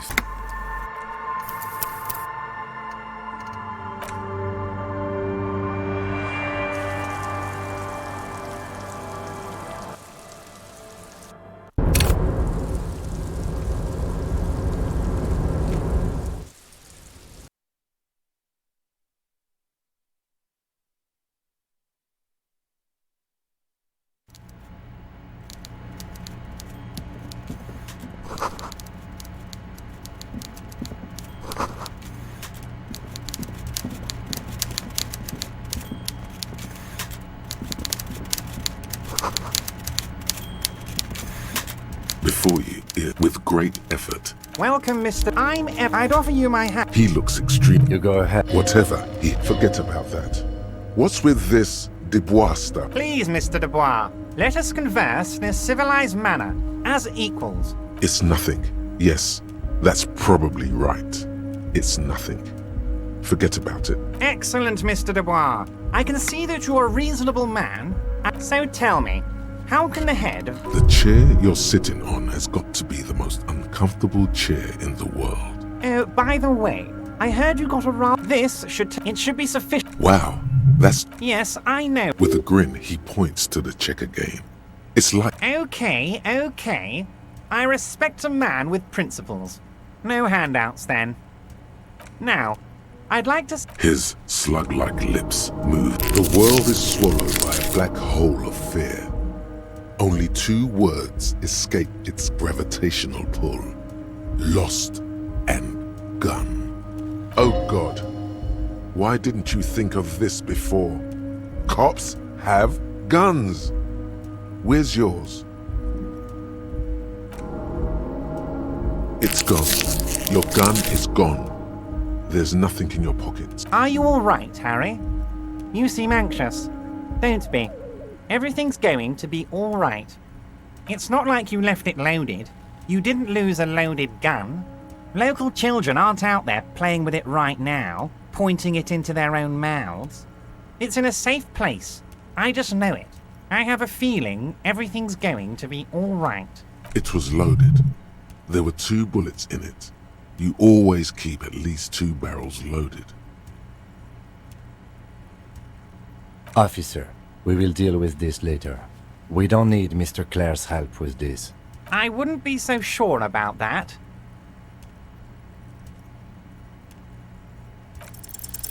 God, you're sweating. Your knee is jerking. You're about to cry, aren't you? You're about to cry because you lost your gun and those children are gonna shoot themselves with it. You want to cry? God, you're weak. Whatever you do, don't... Mr. Dubois, you don't look so good. What is this, Mr. Dubois? He keeps repeating. What is he trying to pull here? You need to cool the fuck down. Mr. Dubois! Mr. Dubois! Harry!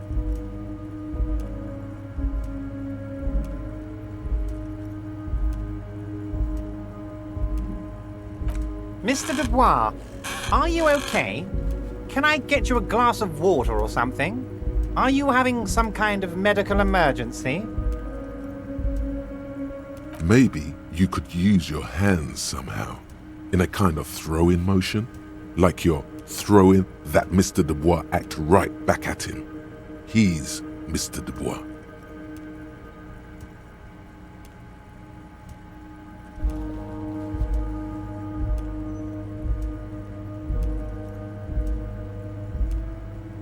What an odd demonstration of... you got me, Harry. I don't even know what.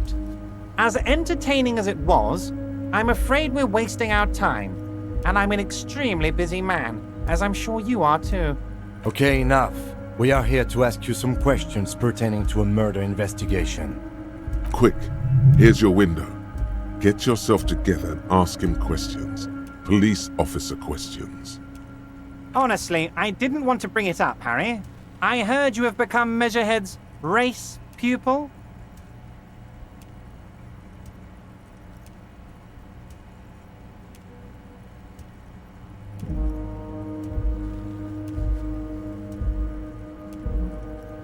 Of course, Harry, of course. You're not some kind of a fantastic racist now, and rest assured, no one's gonna hear about it. No one's gonna know what you did with race there, Harry. Your race bonanza is safe with me. Word of how racy it got will never leave Martinez. Anyway, I assure you, I am a very well-informed man. Information reaches me before I even get the chance to request it. Of course, let us dispatch with the formalities. You call me Everard, I call you Harry. My God, so it's true. I didn't want to believe it, but you are a fantastic science fiction amnesiac cop, aren't you? What are the odds of that? I think the odds of that are very low. It might be a good idea to hide your confusion. I mean, see what his game is first. So good to hear that, Harry. Apparently my sources were wrong. However, if you did have a spot of memory trouble, I could help you out. With my big fat folder. Words flow like a river of honey from his lips. I guess word has already reached him. No matter. No harm done. It's just a brown folder. You can't make out what's written on it. Are you trying to tell me you've gotten hold of some of our documents? Mr. Kitsuragi, would you mind? Me and Harry are talking about his lost identity right now. Don't just jump to the folder. That's not smart. Shows you're on the edge. Do some probing first. It's Harry. Harry Dubois. No, I'm really not. You are Harry. Don't be silly, Harry. Harry Dubois, that's a real man's name. A union man's. Mr. Kitsuragi doesn't seem even slightly empathetic to your memory loss, Harry. I, however, wish to help you any way I can. But of course, Harry, your precinct is the 41st and you live in Jamrock. You're a Jamrock boy. A long way from home, but that's okay. He doesn't really seem to know any more about it. Family? Harry, you're not a family man. There's not one peep of family in here. Unless you think you're a family man, do you strike yourself as a family man, Harry? Family, Harry, is the most important thing in the world. Oh, Harry, you are the most regular, traditional, by-the-book law official imaginable. Now that is funky, Harry. You are a colourful fellow, not a boring stiff like this deceitful folder here implies. He's probably just making a guess based on your recent activity in Martinez. Ah, this? My friends in your organisation gave it to me, Harry. This translates into, haha, you guys are so corrupt. I find that very suspicious. May I have a look? I'm afraid this is meant for Union eyes only, Mr. Kitsuragi. I'm sure you understand. Please continue, Harry.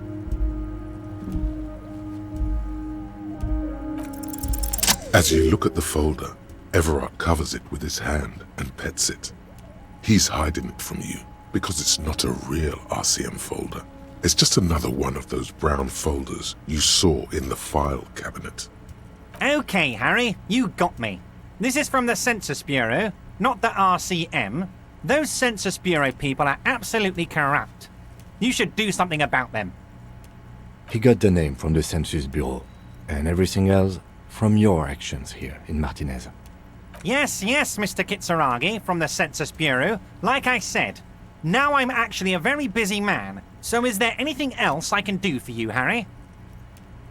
That means he doesn't really know anything about you.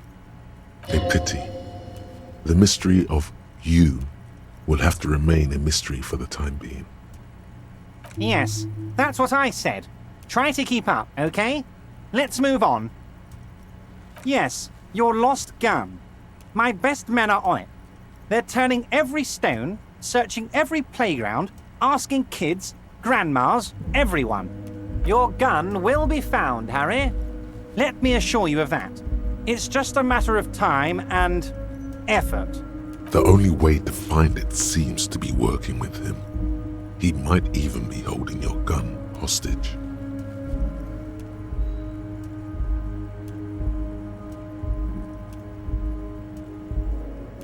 Who knows?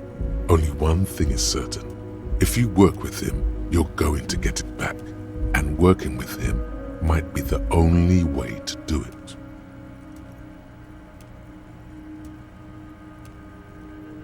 Damn it, Harry. That's exactly what it means. I'm only kidding, of course.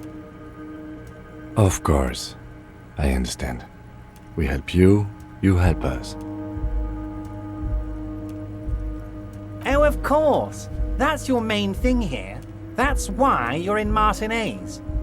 I know everything that goes on around here, and I would love to help, like I'm helping you with your lost gun. I mean, it's no secret that the lynching is connected to the strike. So much to talk about. Honestly, it's been weighing on me so heavily. I understand you need to interview me. But there's a thing that's been keeping me up at night. I want to talk about the hanging. I mean, if we could just calmly talk, exchange information, we could blow this thing wide open. Yes, that sounds good. Let's do that. But I can't think straight with this thing weighing on me. You're police officers, aren't you? I have a crazy idea. You guys are basically door-opening machines, incredibly talented at opening doors. I'm not sure I understand. If you're asking us to break down someone's door, it's not going to happen. Come now. I just need you to go open a little door for me and leave it unlocked. A simple thing. Absolutely nothing shady about it. An excellent opportunity presents itself, sire. You could win the trust of the arch-liar, pretend to play into his hand. Then, should you wish, bend his efforts towards your own.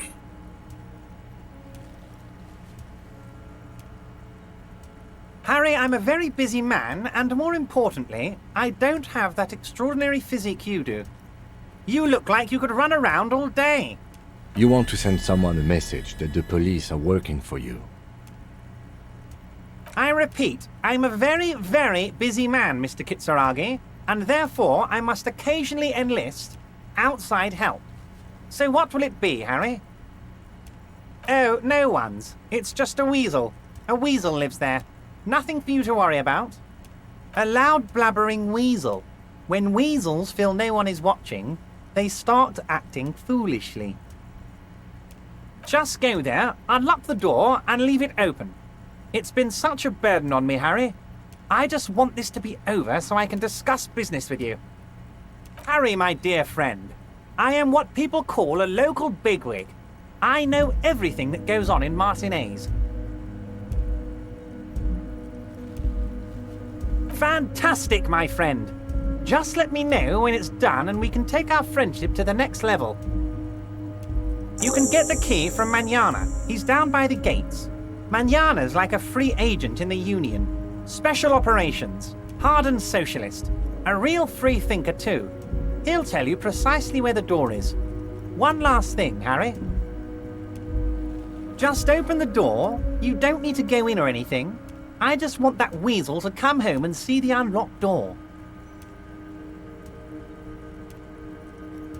I don't know what that means, Harry. Shady brew? There are so many moving parts in my operation, I can't keep track of them all. You know what? Don't even tell me. Whatever it is, do it.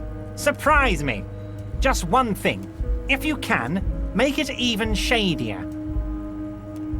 He sincerely has no idea what you were talking about, and he doesn't care either. Oh, that's very nice. I haven't gotten around to her yet. I'm very, very busy, you see. I hope you're getting along. One thing I want to make very clear, Harry, is that this is not some kind of union versus corporation situation. Everyone is just pals here. We're all trying to do what's best for Martinez. Don't feel like you can't cooperate with her because you and I are such good friends and I'm helping you find your lost gun. I'm not a jealous guy. What do you mean, Harry? Nothing. I let him go. He's an old man, Harry. I wanted him to spend more time with his family. God knows how long he's got left. Harry! I have little people in my organization. I would never call someone a midget. What is this? Honestly, I'm beginning to think you're a midget, Harry. I'm only kidding, Harry. You're not a midget. No one is. We're pals.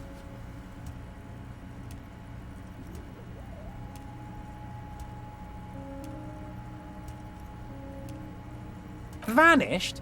Harry, the woman left her casserole in the oven and couldn't make it here in time for the voting.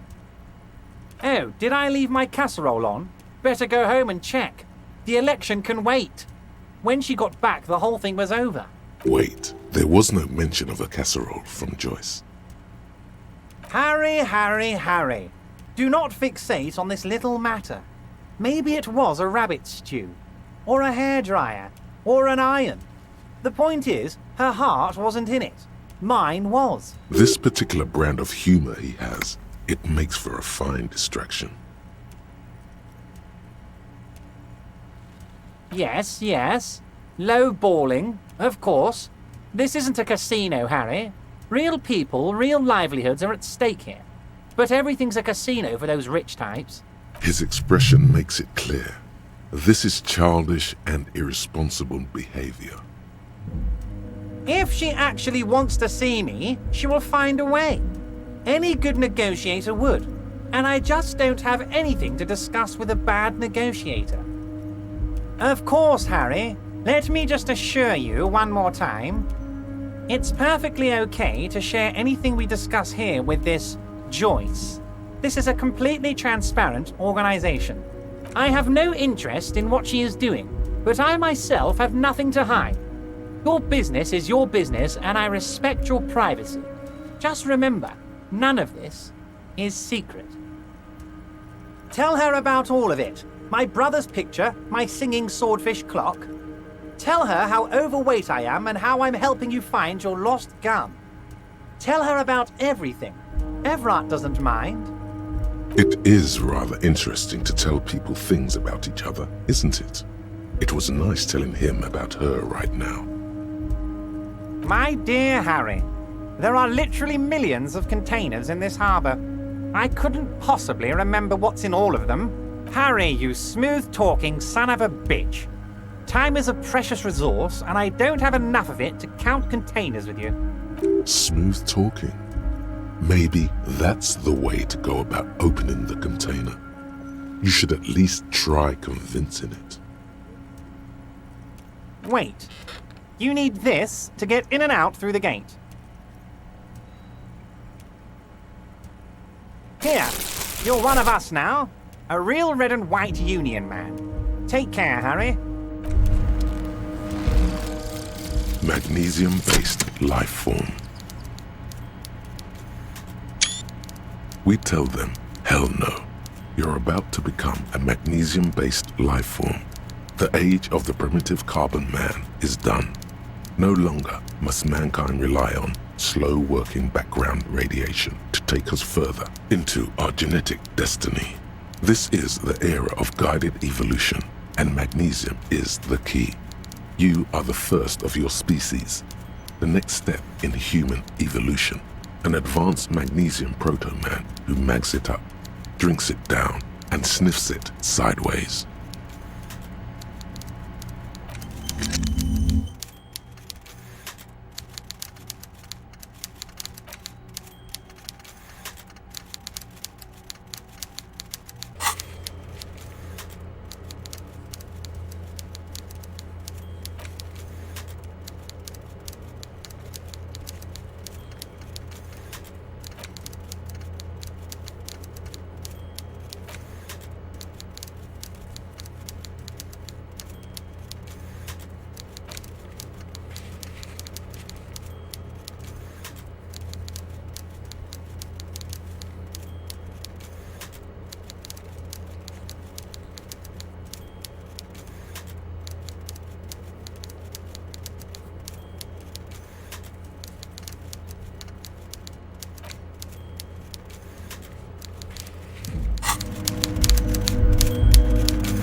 Mister. I knew you'd be back to talk with old Leo here. Yes, I did. It's like Lady Lariche said when she opened a bathhouse in the basement of my apartment building. They can only get so far before they're aching to get back. And lots of folk really did keep coming back. No trouble at all, mister. No trouble at all. Oh, that one. Told you.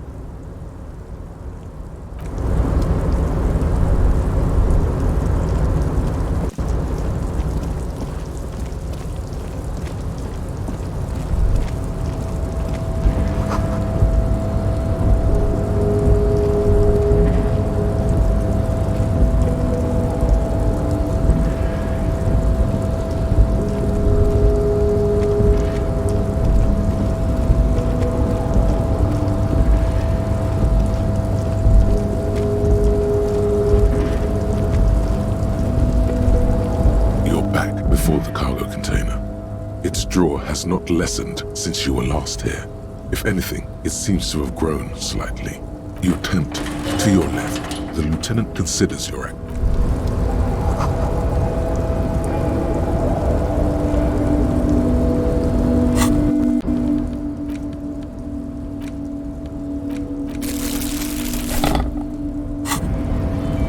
You're back before the cargo container.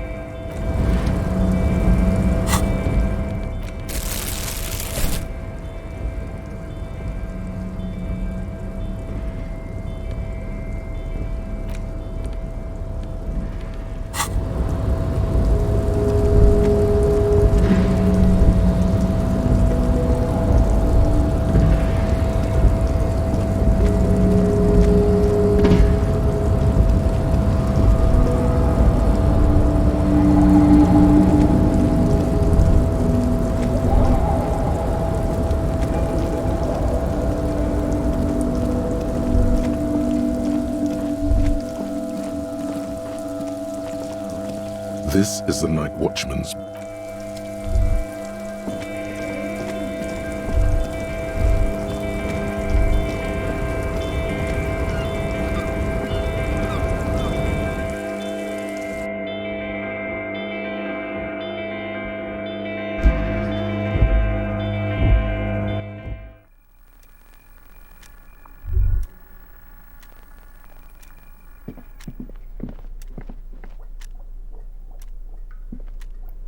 The file cabinet stands still. Remember, Leo, Everart's shoes, special whirling borscht, water Everart's plants, sweep office floor. More all items on the drawer slide.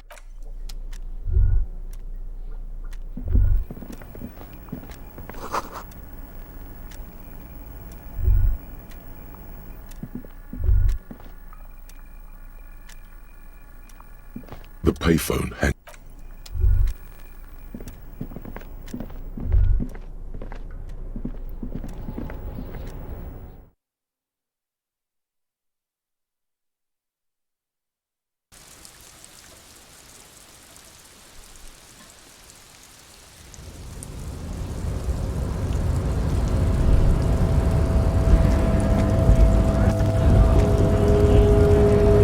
So, how'd you like our harbor?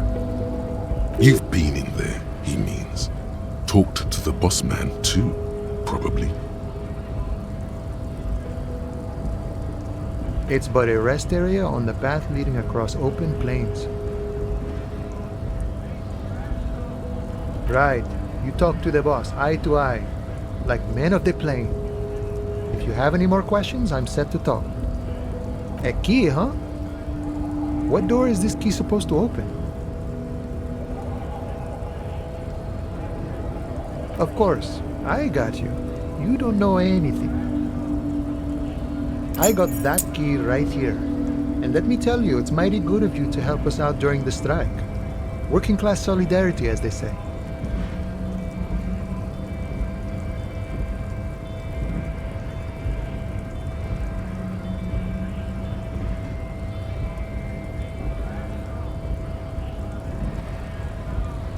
Polar weasel?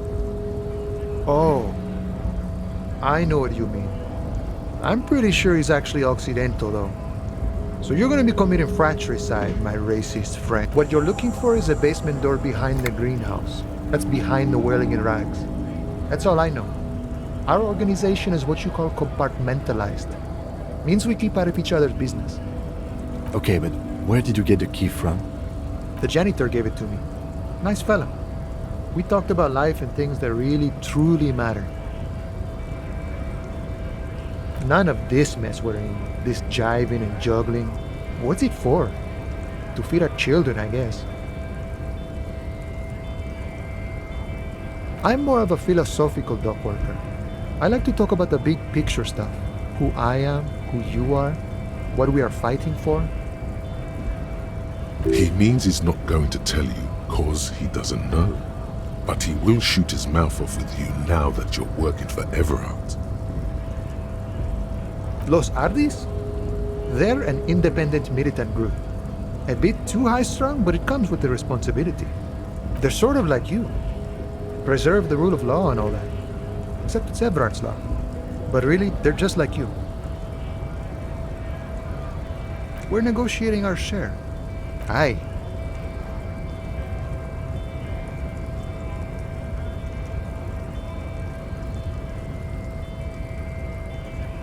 All of it. However, right now we want all the harbor workers to be on the company's board, so they could take part in the decision-making process. This seditious talk sounds like communism. Just so we're on the same page, communism is basically wanting to kill the rich people, or deporting them to a labor camp in southeast Grad. But don't say that out loud if you're a communist.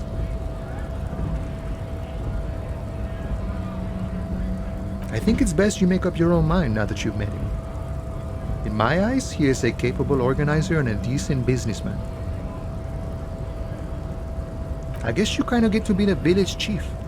He oversees the harbor, makes deals with the owners or other relevant parties, watches out for his own. By that, you mean corruption? By heavens, why would it not be corrupt? We live in a harsh and disordered world, see? And in this world, the old man is corrupt for our benefit, and we know it. Appreciate it even. He is, personally, not too lavish. He is reasonably lavish, sure. That's his prerogative. It's not like you want a saintly demeanor on a corrupt motherfucker. That would be a manipulative illusion. Besides, there are no non-corrupt systems in the world anyway, and moralism is the most corrupt of them all. This man has political theory, and it has not failed him today.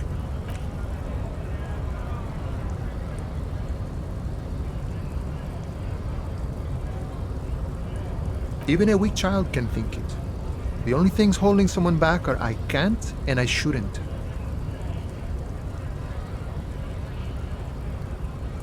Then how can anything ever be mine? But that's okay. We don't have to agree. The prairie is wide enough for all of us. Sure, I've had the necessary free time. Fortunately, there's always time. The look in his brown eyes conjures up an understanding. For him, having command of his time is the most important thing. It all comes together now. The way he speaks about scabs, his general attitude. He's a follower of a 500-year-old Franco-Nigerian Boyadero code, itself an appropriation of Vespertine cool. That of a noble peasant or a traveling herdsman. True to yourself, independent in your actions, loyal to your friends. No.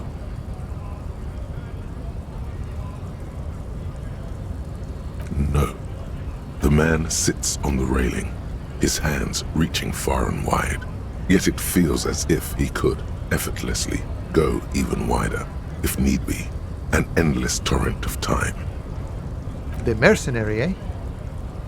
Who could have killed him? That's indeed the question. Why even do such a thing? What a thought! Why would noble workers resort to such a thing? Unless they were pushed, of course. Your dead guy was an enemy combatant. He was an agent of the opposition, attempting to undermine our honorable efforts. I ain't the murdering type, but that's just me.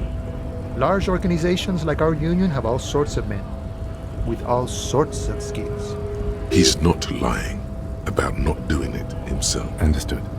This has been of limited use. Still, thank you. No problem. I wish the best to you in your search. Sure, I'm glad it's not my search. Guillaume Le Million. Bad news. Guillaume Le Million did not become a cop. In 38, he went on a tour to the Sinyao province in Safre, where he died of autoerotic asphyxiation. His body was found hanging from a decorative dragon tree in his junior suite, amid drug paraphernalia, unwholesome objects, and the Sylvia Trainer single, Wonderland, skipping in the background. And yes, you can take this as a metaphor for Revachol in the 30s, and also as a warning.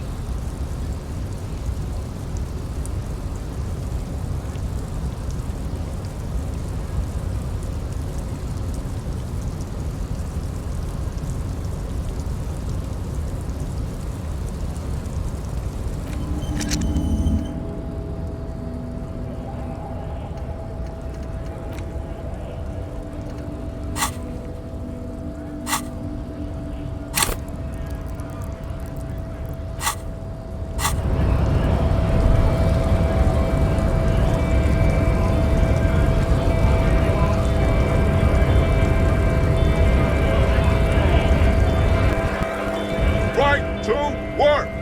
Right!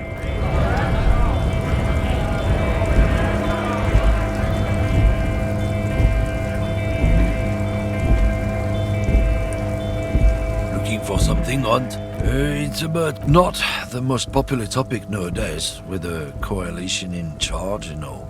I'm not the only one. Look, I've read books.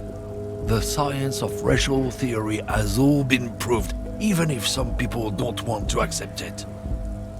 People who've studied these things say that you and me are superior by design. So, naturally, we Occidentals should be in charge.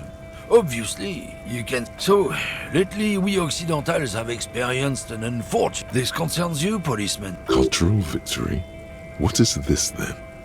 It's true. Also, you need to realize the dangers of mixing races. Who knows what might happen if people go right? Lieutenant Kisaraga's stern... Not a lot of moral fiber on this one yet.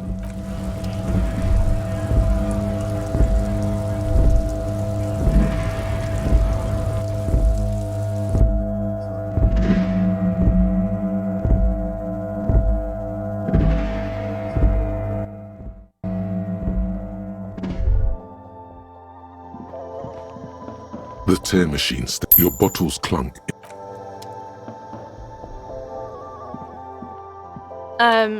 Is this about the questions again?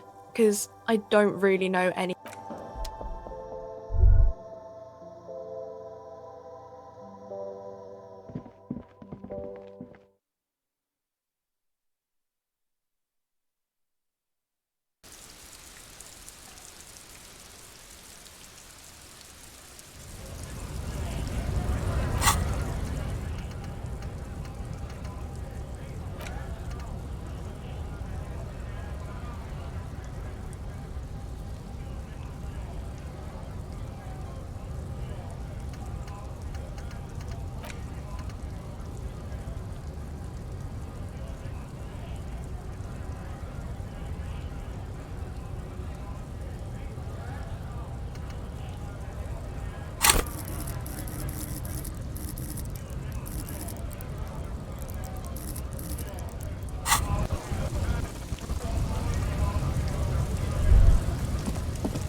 Now it's turning into a kind of a snow limbo, man.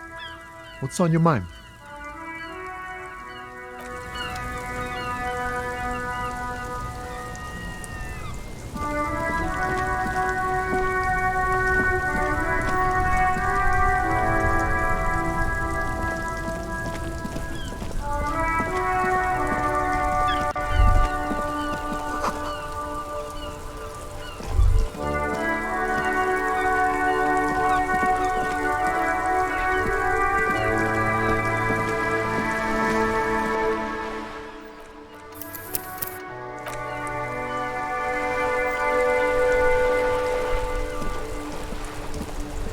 The purity of snow always reminds me of the purity of a man's soul, if he's got principles.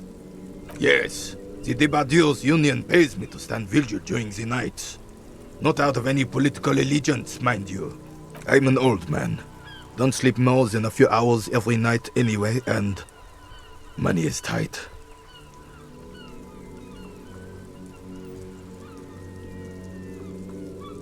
Yes, it does. Unfortunately, I wasn't working that night. Been on a 2-week leave since last Monday. It's a private matter. Nothing to do with your investigation. You see, officer, René is the kind of man would rather die than admit he needs medical assistance or, God forbid, seek it. A real man's man is just gonna ride it out. I'm fine, goddammit. Mind your own business. It's nothing. Just got to cut back on coffee. No one. The bus has been unmanned since last Monday. There's no other guard. It's just me. No one has been guarding the container yard since last Monday? Yes. It's not actually an issue. I mean... Look, officer. The container yard doesn't actually need a guardsman. Never had one before René. Monsieur Claire had that booth built specially for him. It's mostly decorative. The possibility of someone being in there is enough to discourage any ill-minded individuals. Evrard created this job for René because he knows the Royal Carabiniers' pension of honor and PTSD isn't something a man can live off. A decorated kingsman collecting tear reflects bad on the whole neighborhood. His words.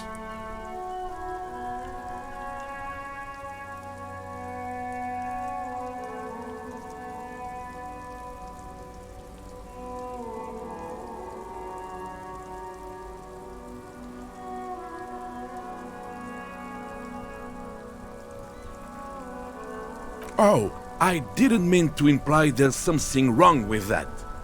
I do it too. Everyone does it. It's an excellent side thing. Yes, yes, yes. Can we conclude the topic of my guard boost now? She is nobody. This is none of your concern, and I refuse to discuss my private affairs with the RCM. The lady is Jeanne-Marie Beaulieu, and she sure as hell wasn't a nobody.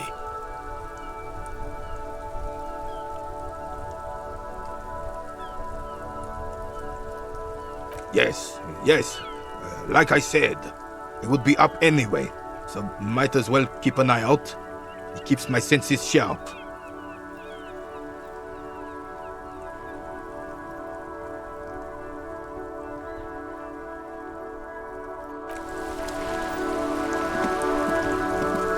Officer! Oh, sweet Jenny. She was the finest woman in all of Revachol. Maybe the entire world. Do not defile her memory, Gaston. Let her rest in peace. We knew her, all right. Lived on the same street our entire lives, just 2 houses apart. The 3 of us have been best friends since we were 4. She was René's first girl back when the prick was 16.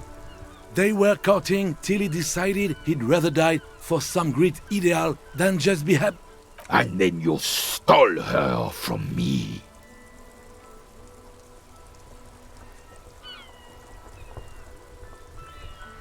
Oh, officer. It already got ugly nearly 80 years ago when the 3 of us were just learning to walk and talk. You stole her from me.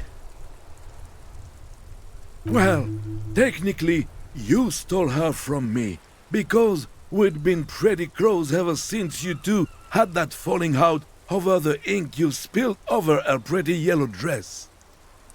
We were just boys then. This was different. You... No point starting this all over again. For the 1000th and the first time. Especially when we have company. She died of pneumonia 2 winters ago. It was a quiet passage, peaceful. René and I were both by her bedside when she... died. No use sugarcoating it. Won't bring her back. Will it now? Departed. Until the very end she couldn't decide between us. The most indecisive woman I've ever met. She could never make up her mind about anything. What to have for breakfast, favorite color, or which one of us to marry. She was always leaving one of us for the other, but never long enough to actually get married. Heck, technically, we're both still engaged to her. You always confused her. Couldn't let us be happy. Seduced her with your fancy words and pastries. He suddenly remembers you are still there. Falls silent. Of course, officer. Memories are all we have left. Sweet, sweet Jen. Of course, officer.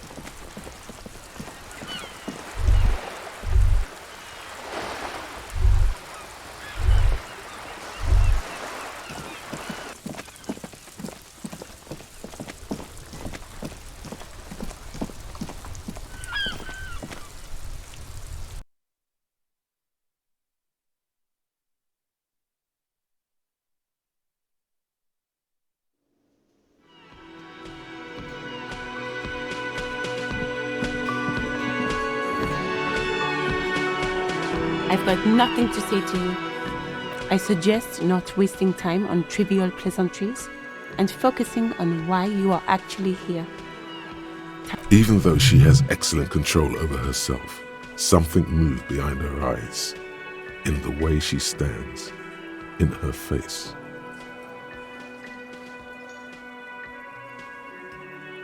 You are not here to chat up the legal counsel. You are here to question these men.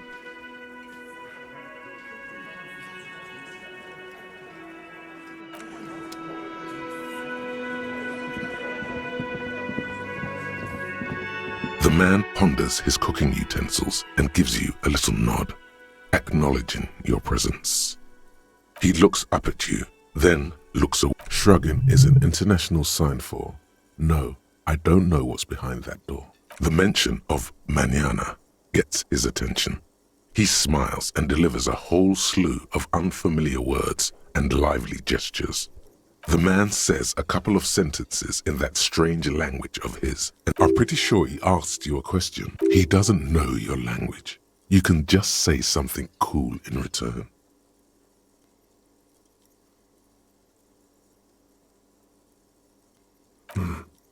Boss need more vodka? Okay, so it's vodka that keeps the men happy and in good spirits. Clever move by the Union. Of course, vodka. Now that makes a very, very special borscht indeed. Turn it up and then ask for some yourself.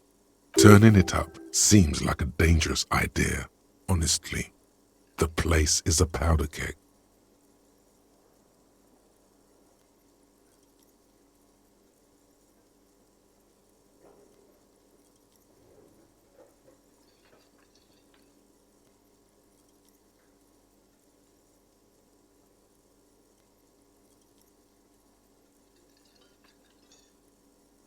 The cook gives you a long, inspecting look, then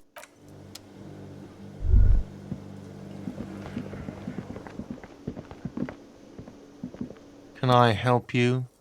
Another thing. Great. I love those. Yes. Got the 20 real? Then why? Oh, hello, dear. There you are again.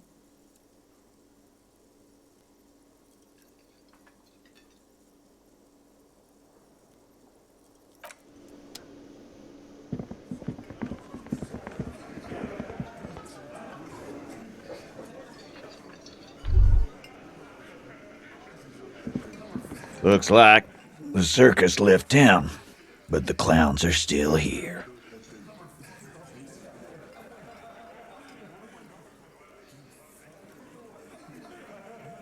Again, just get the dead guy's autograph, since you're his biggest fan. Good one, Titus. About fucking.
Give me a moment. I see. I hope some good people are finally going to move in. This place needs them.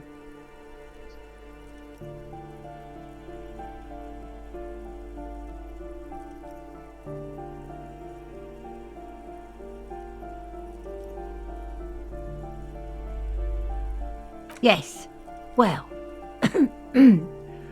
I hope they're good people. Your statements are too vague to comment on.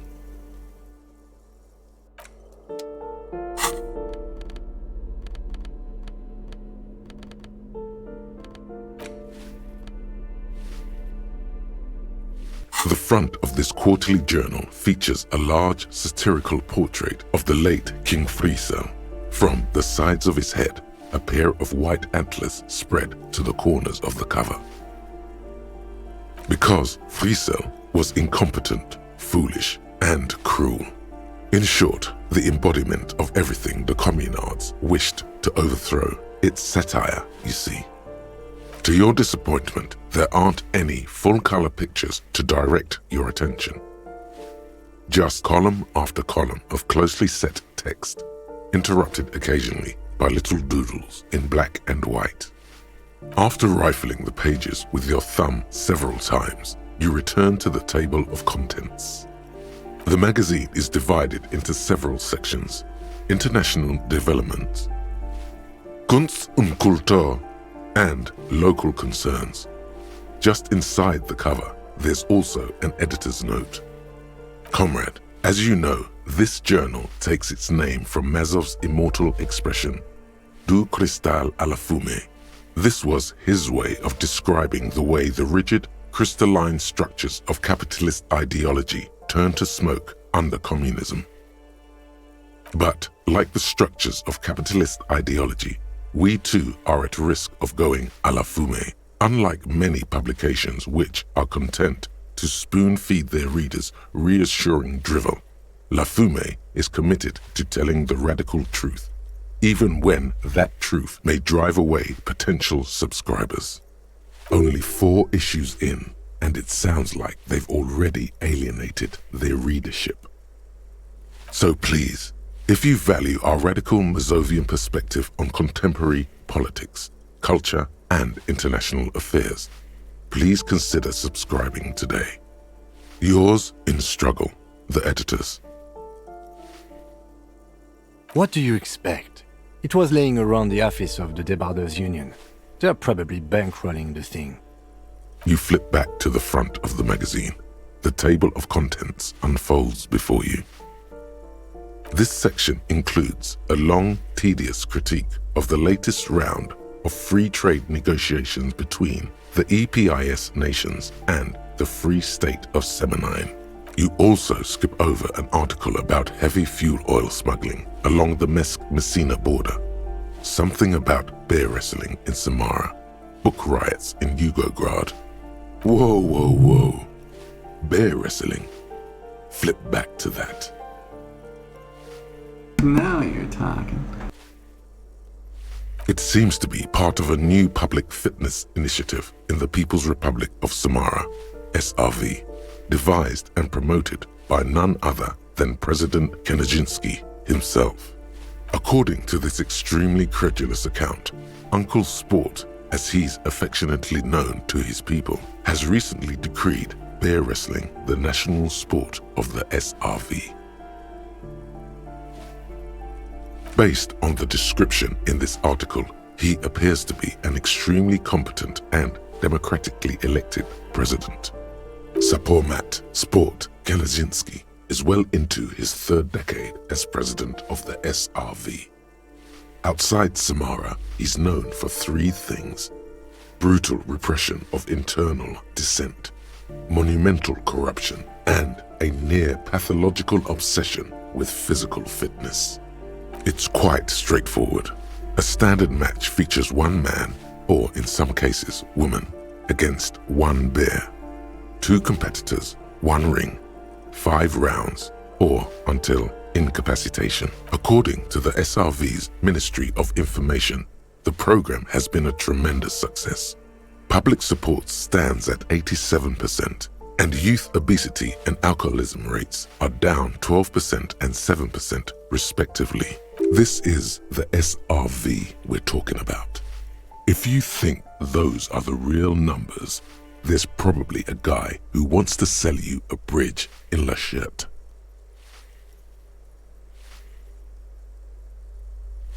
That's very much the idea. President Kaczynski has long maintained that a strong body is the best defense against capitalist aggression. The Samaran People's Republic? No, I should expect not. Why do you ask? They're quite the spectacle, as I understand. I've heard they make the people in the front rows wear plastic sheets. On account of the blood, you see. You flip back to the front of the magazine. The table of contents unfolds before you. It takes a moment, but gradually it dawns on you that Kunst und Kultur must mean arts and culture.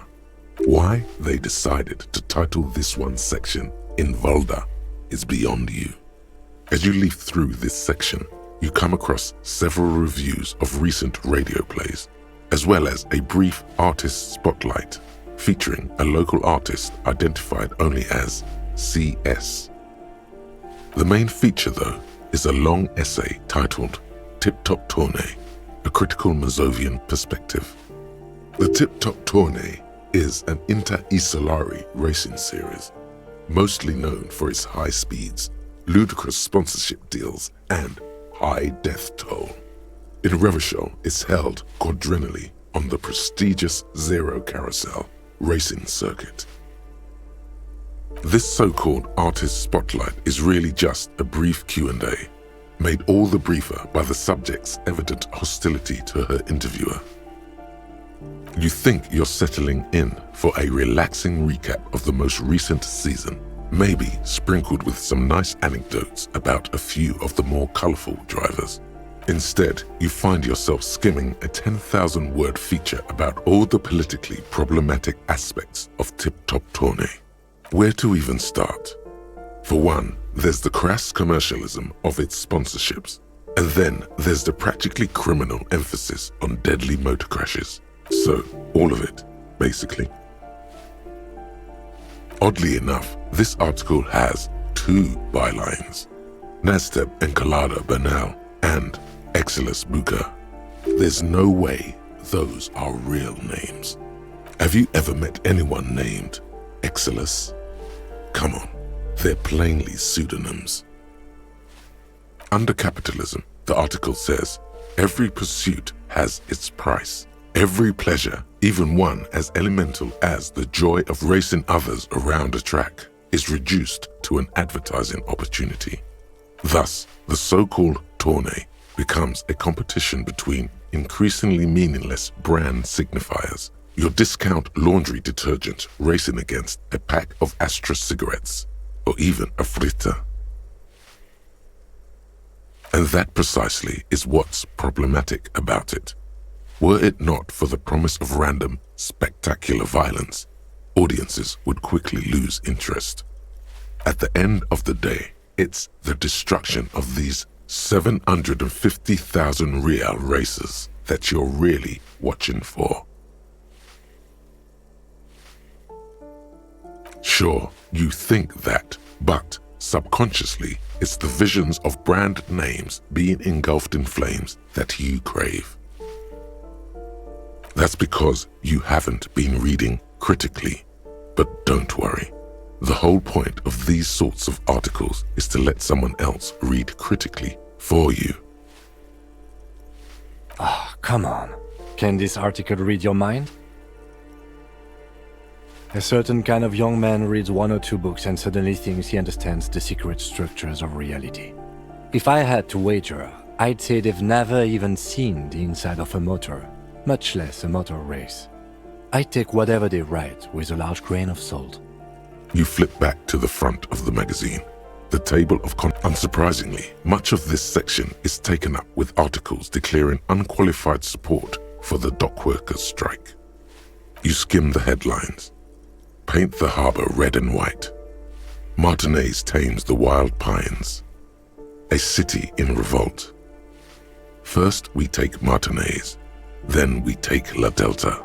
Finally, there's a brief article by the writer, G. Martin, accusing the owner of the Cape Side apartments of illegally attempting to evict certain communist tenants simply for not having paid their rent.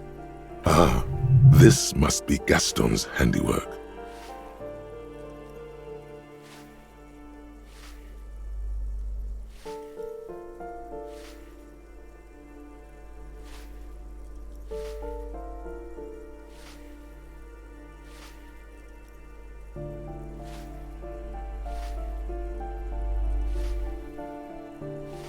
One of the editorials proclaims that the more the forces of reaction attempt to crush the body, the more defiant the spirit of communism becomes. You flip back to the front of the magazine.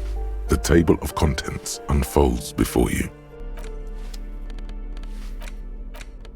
The Greatest Innocence by João Paulo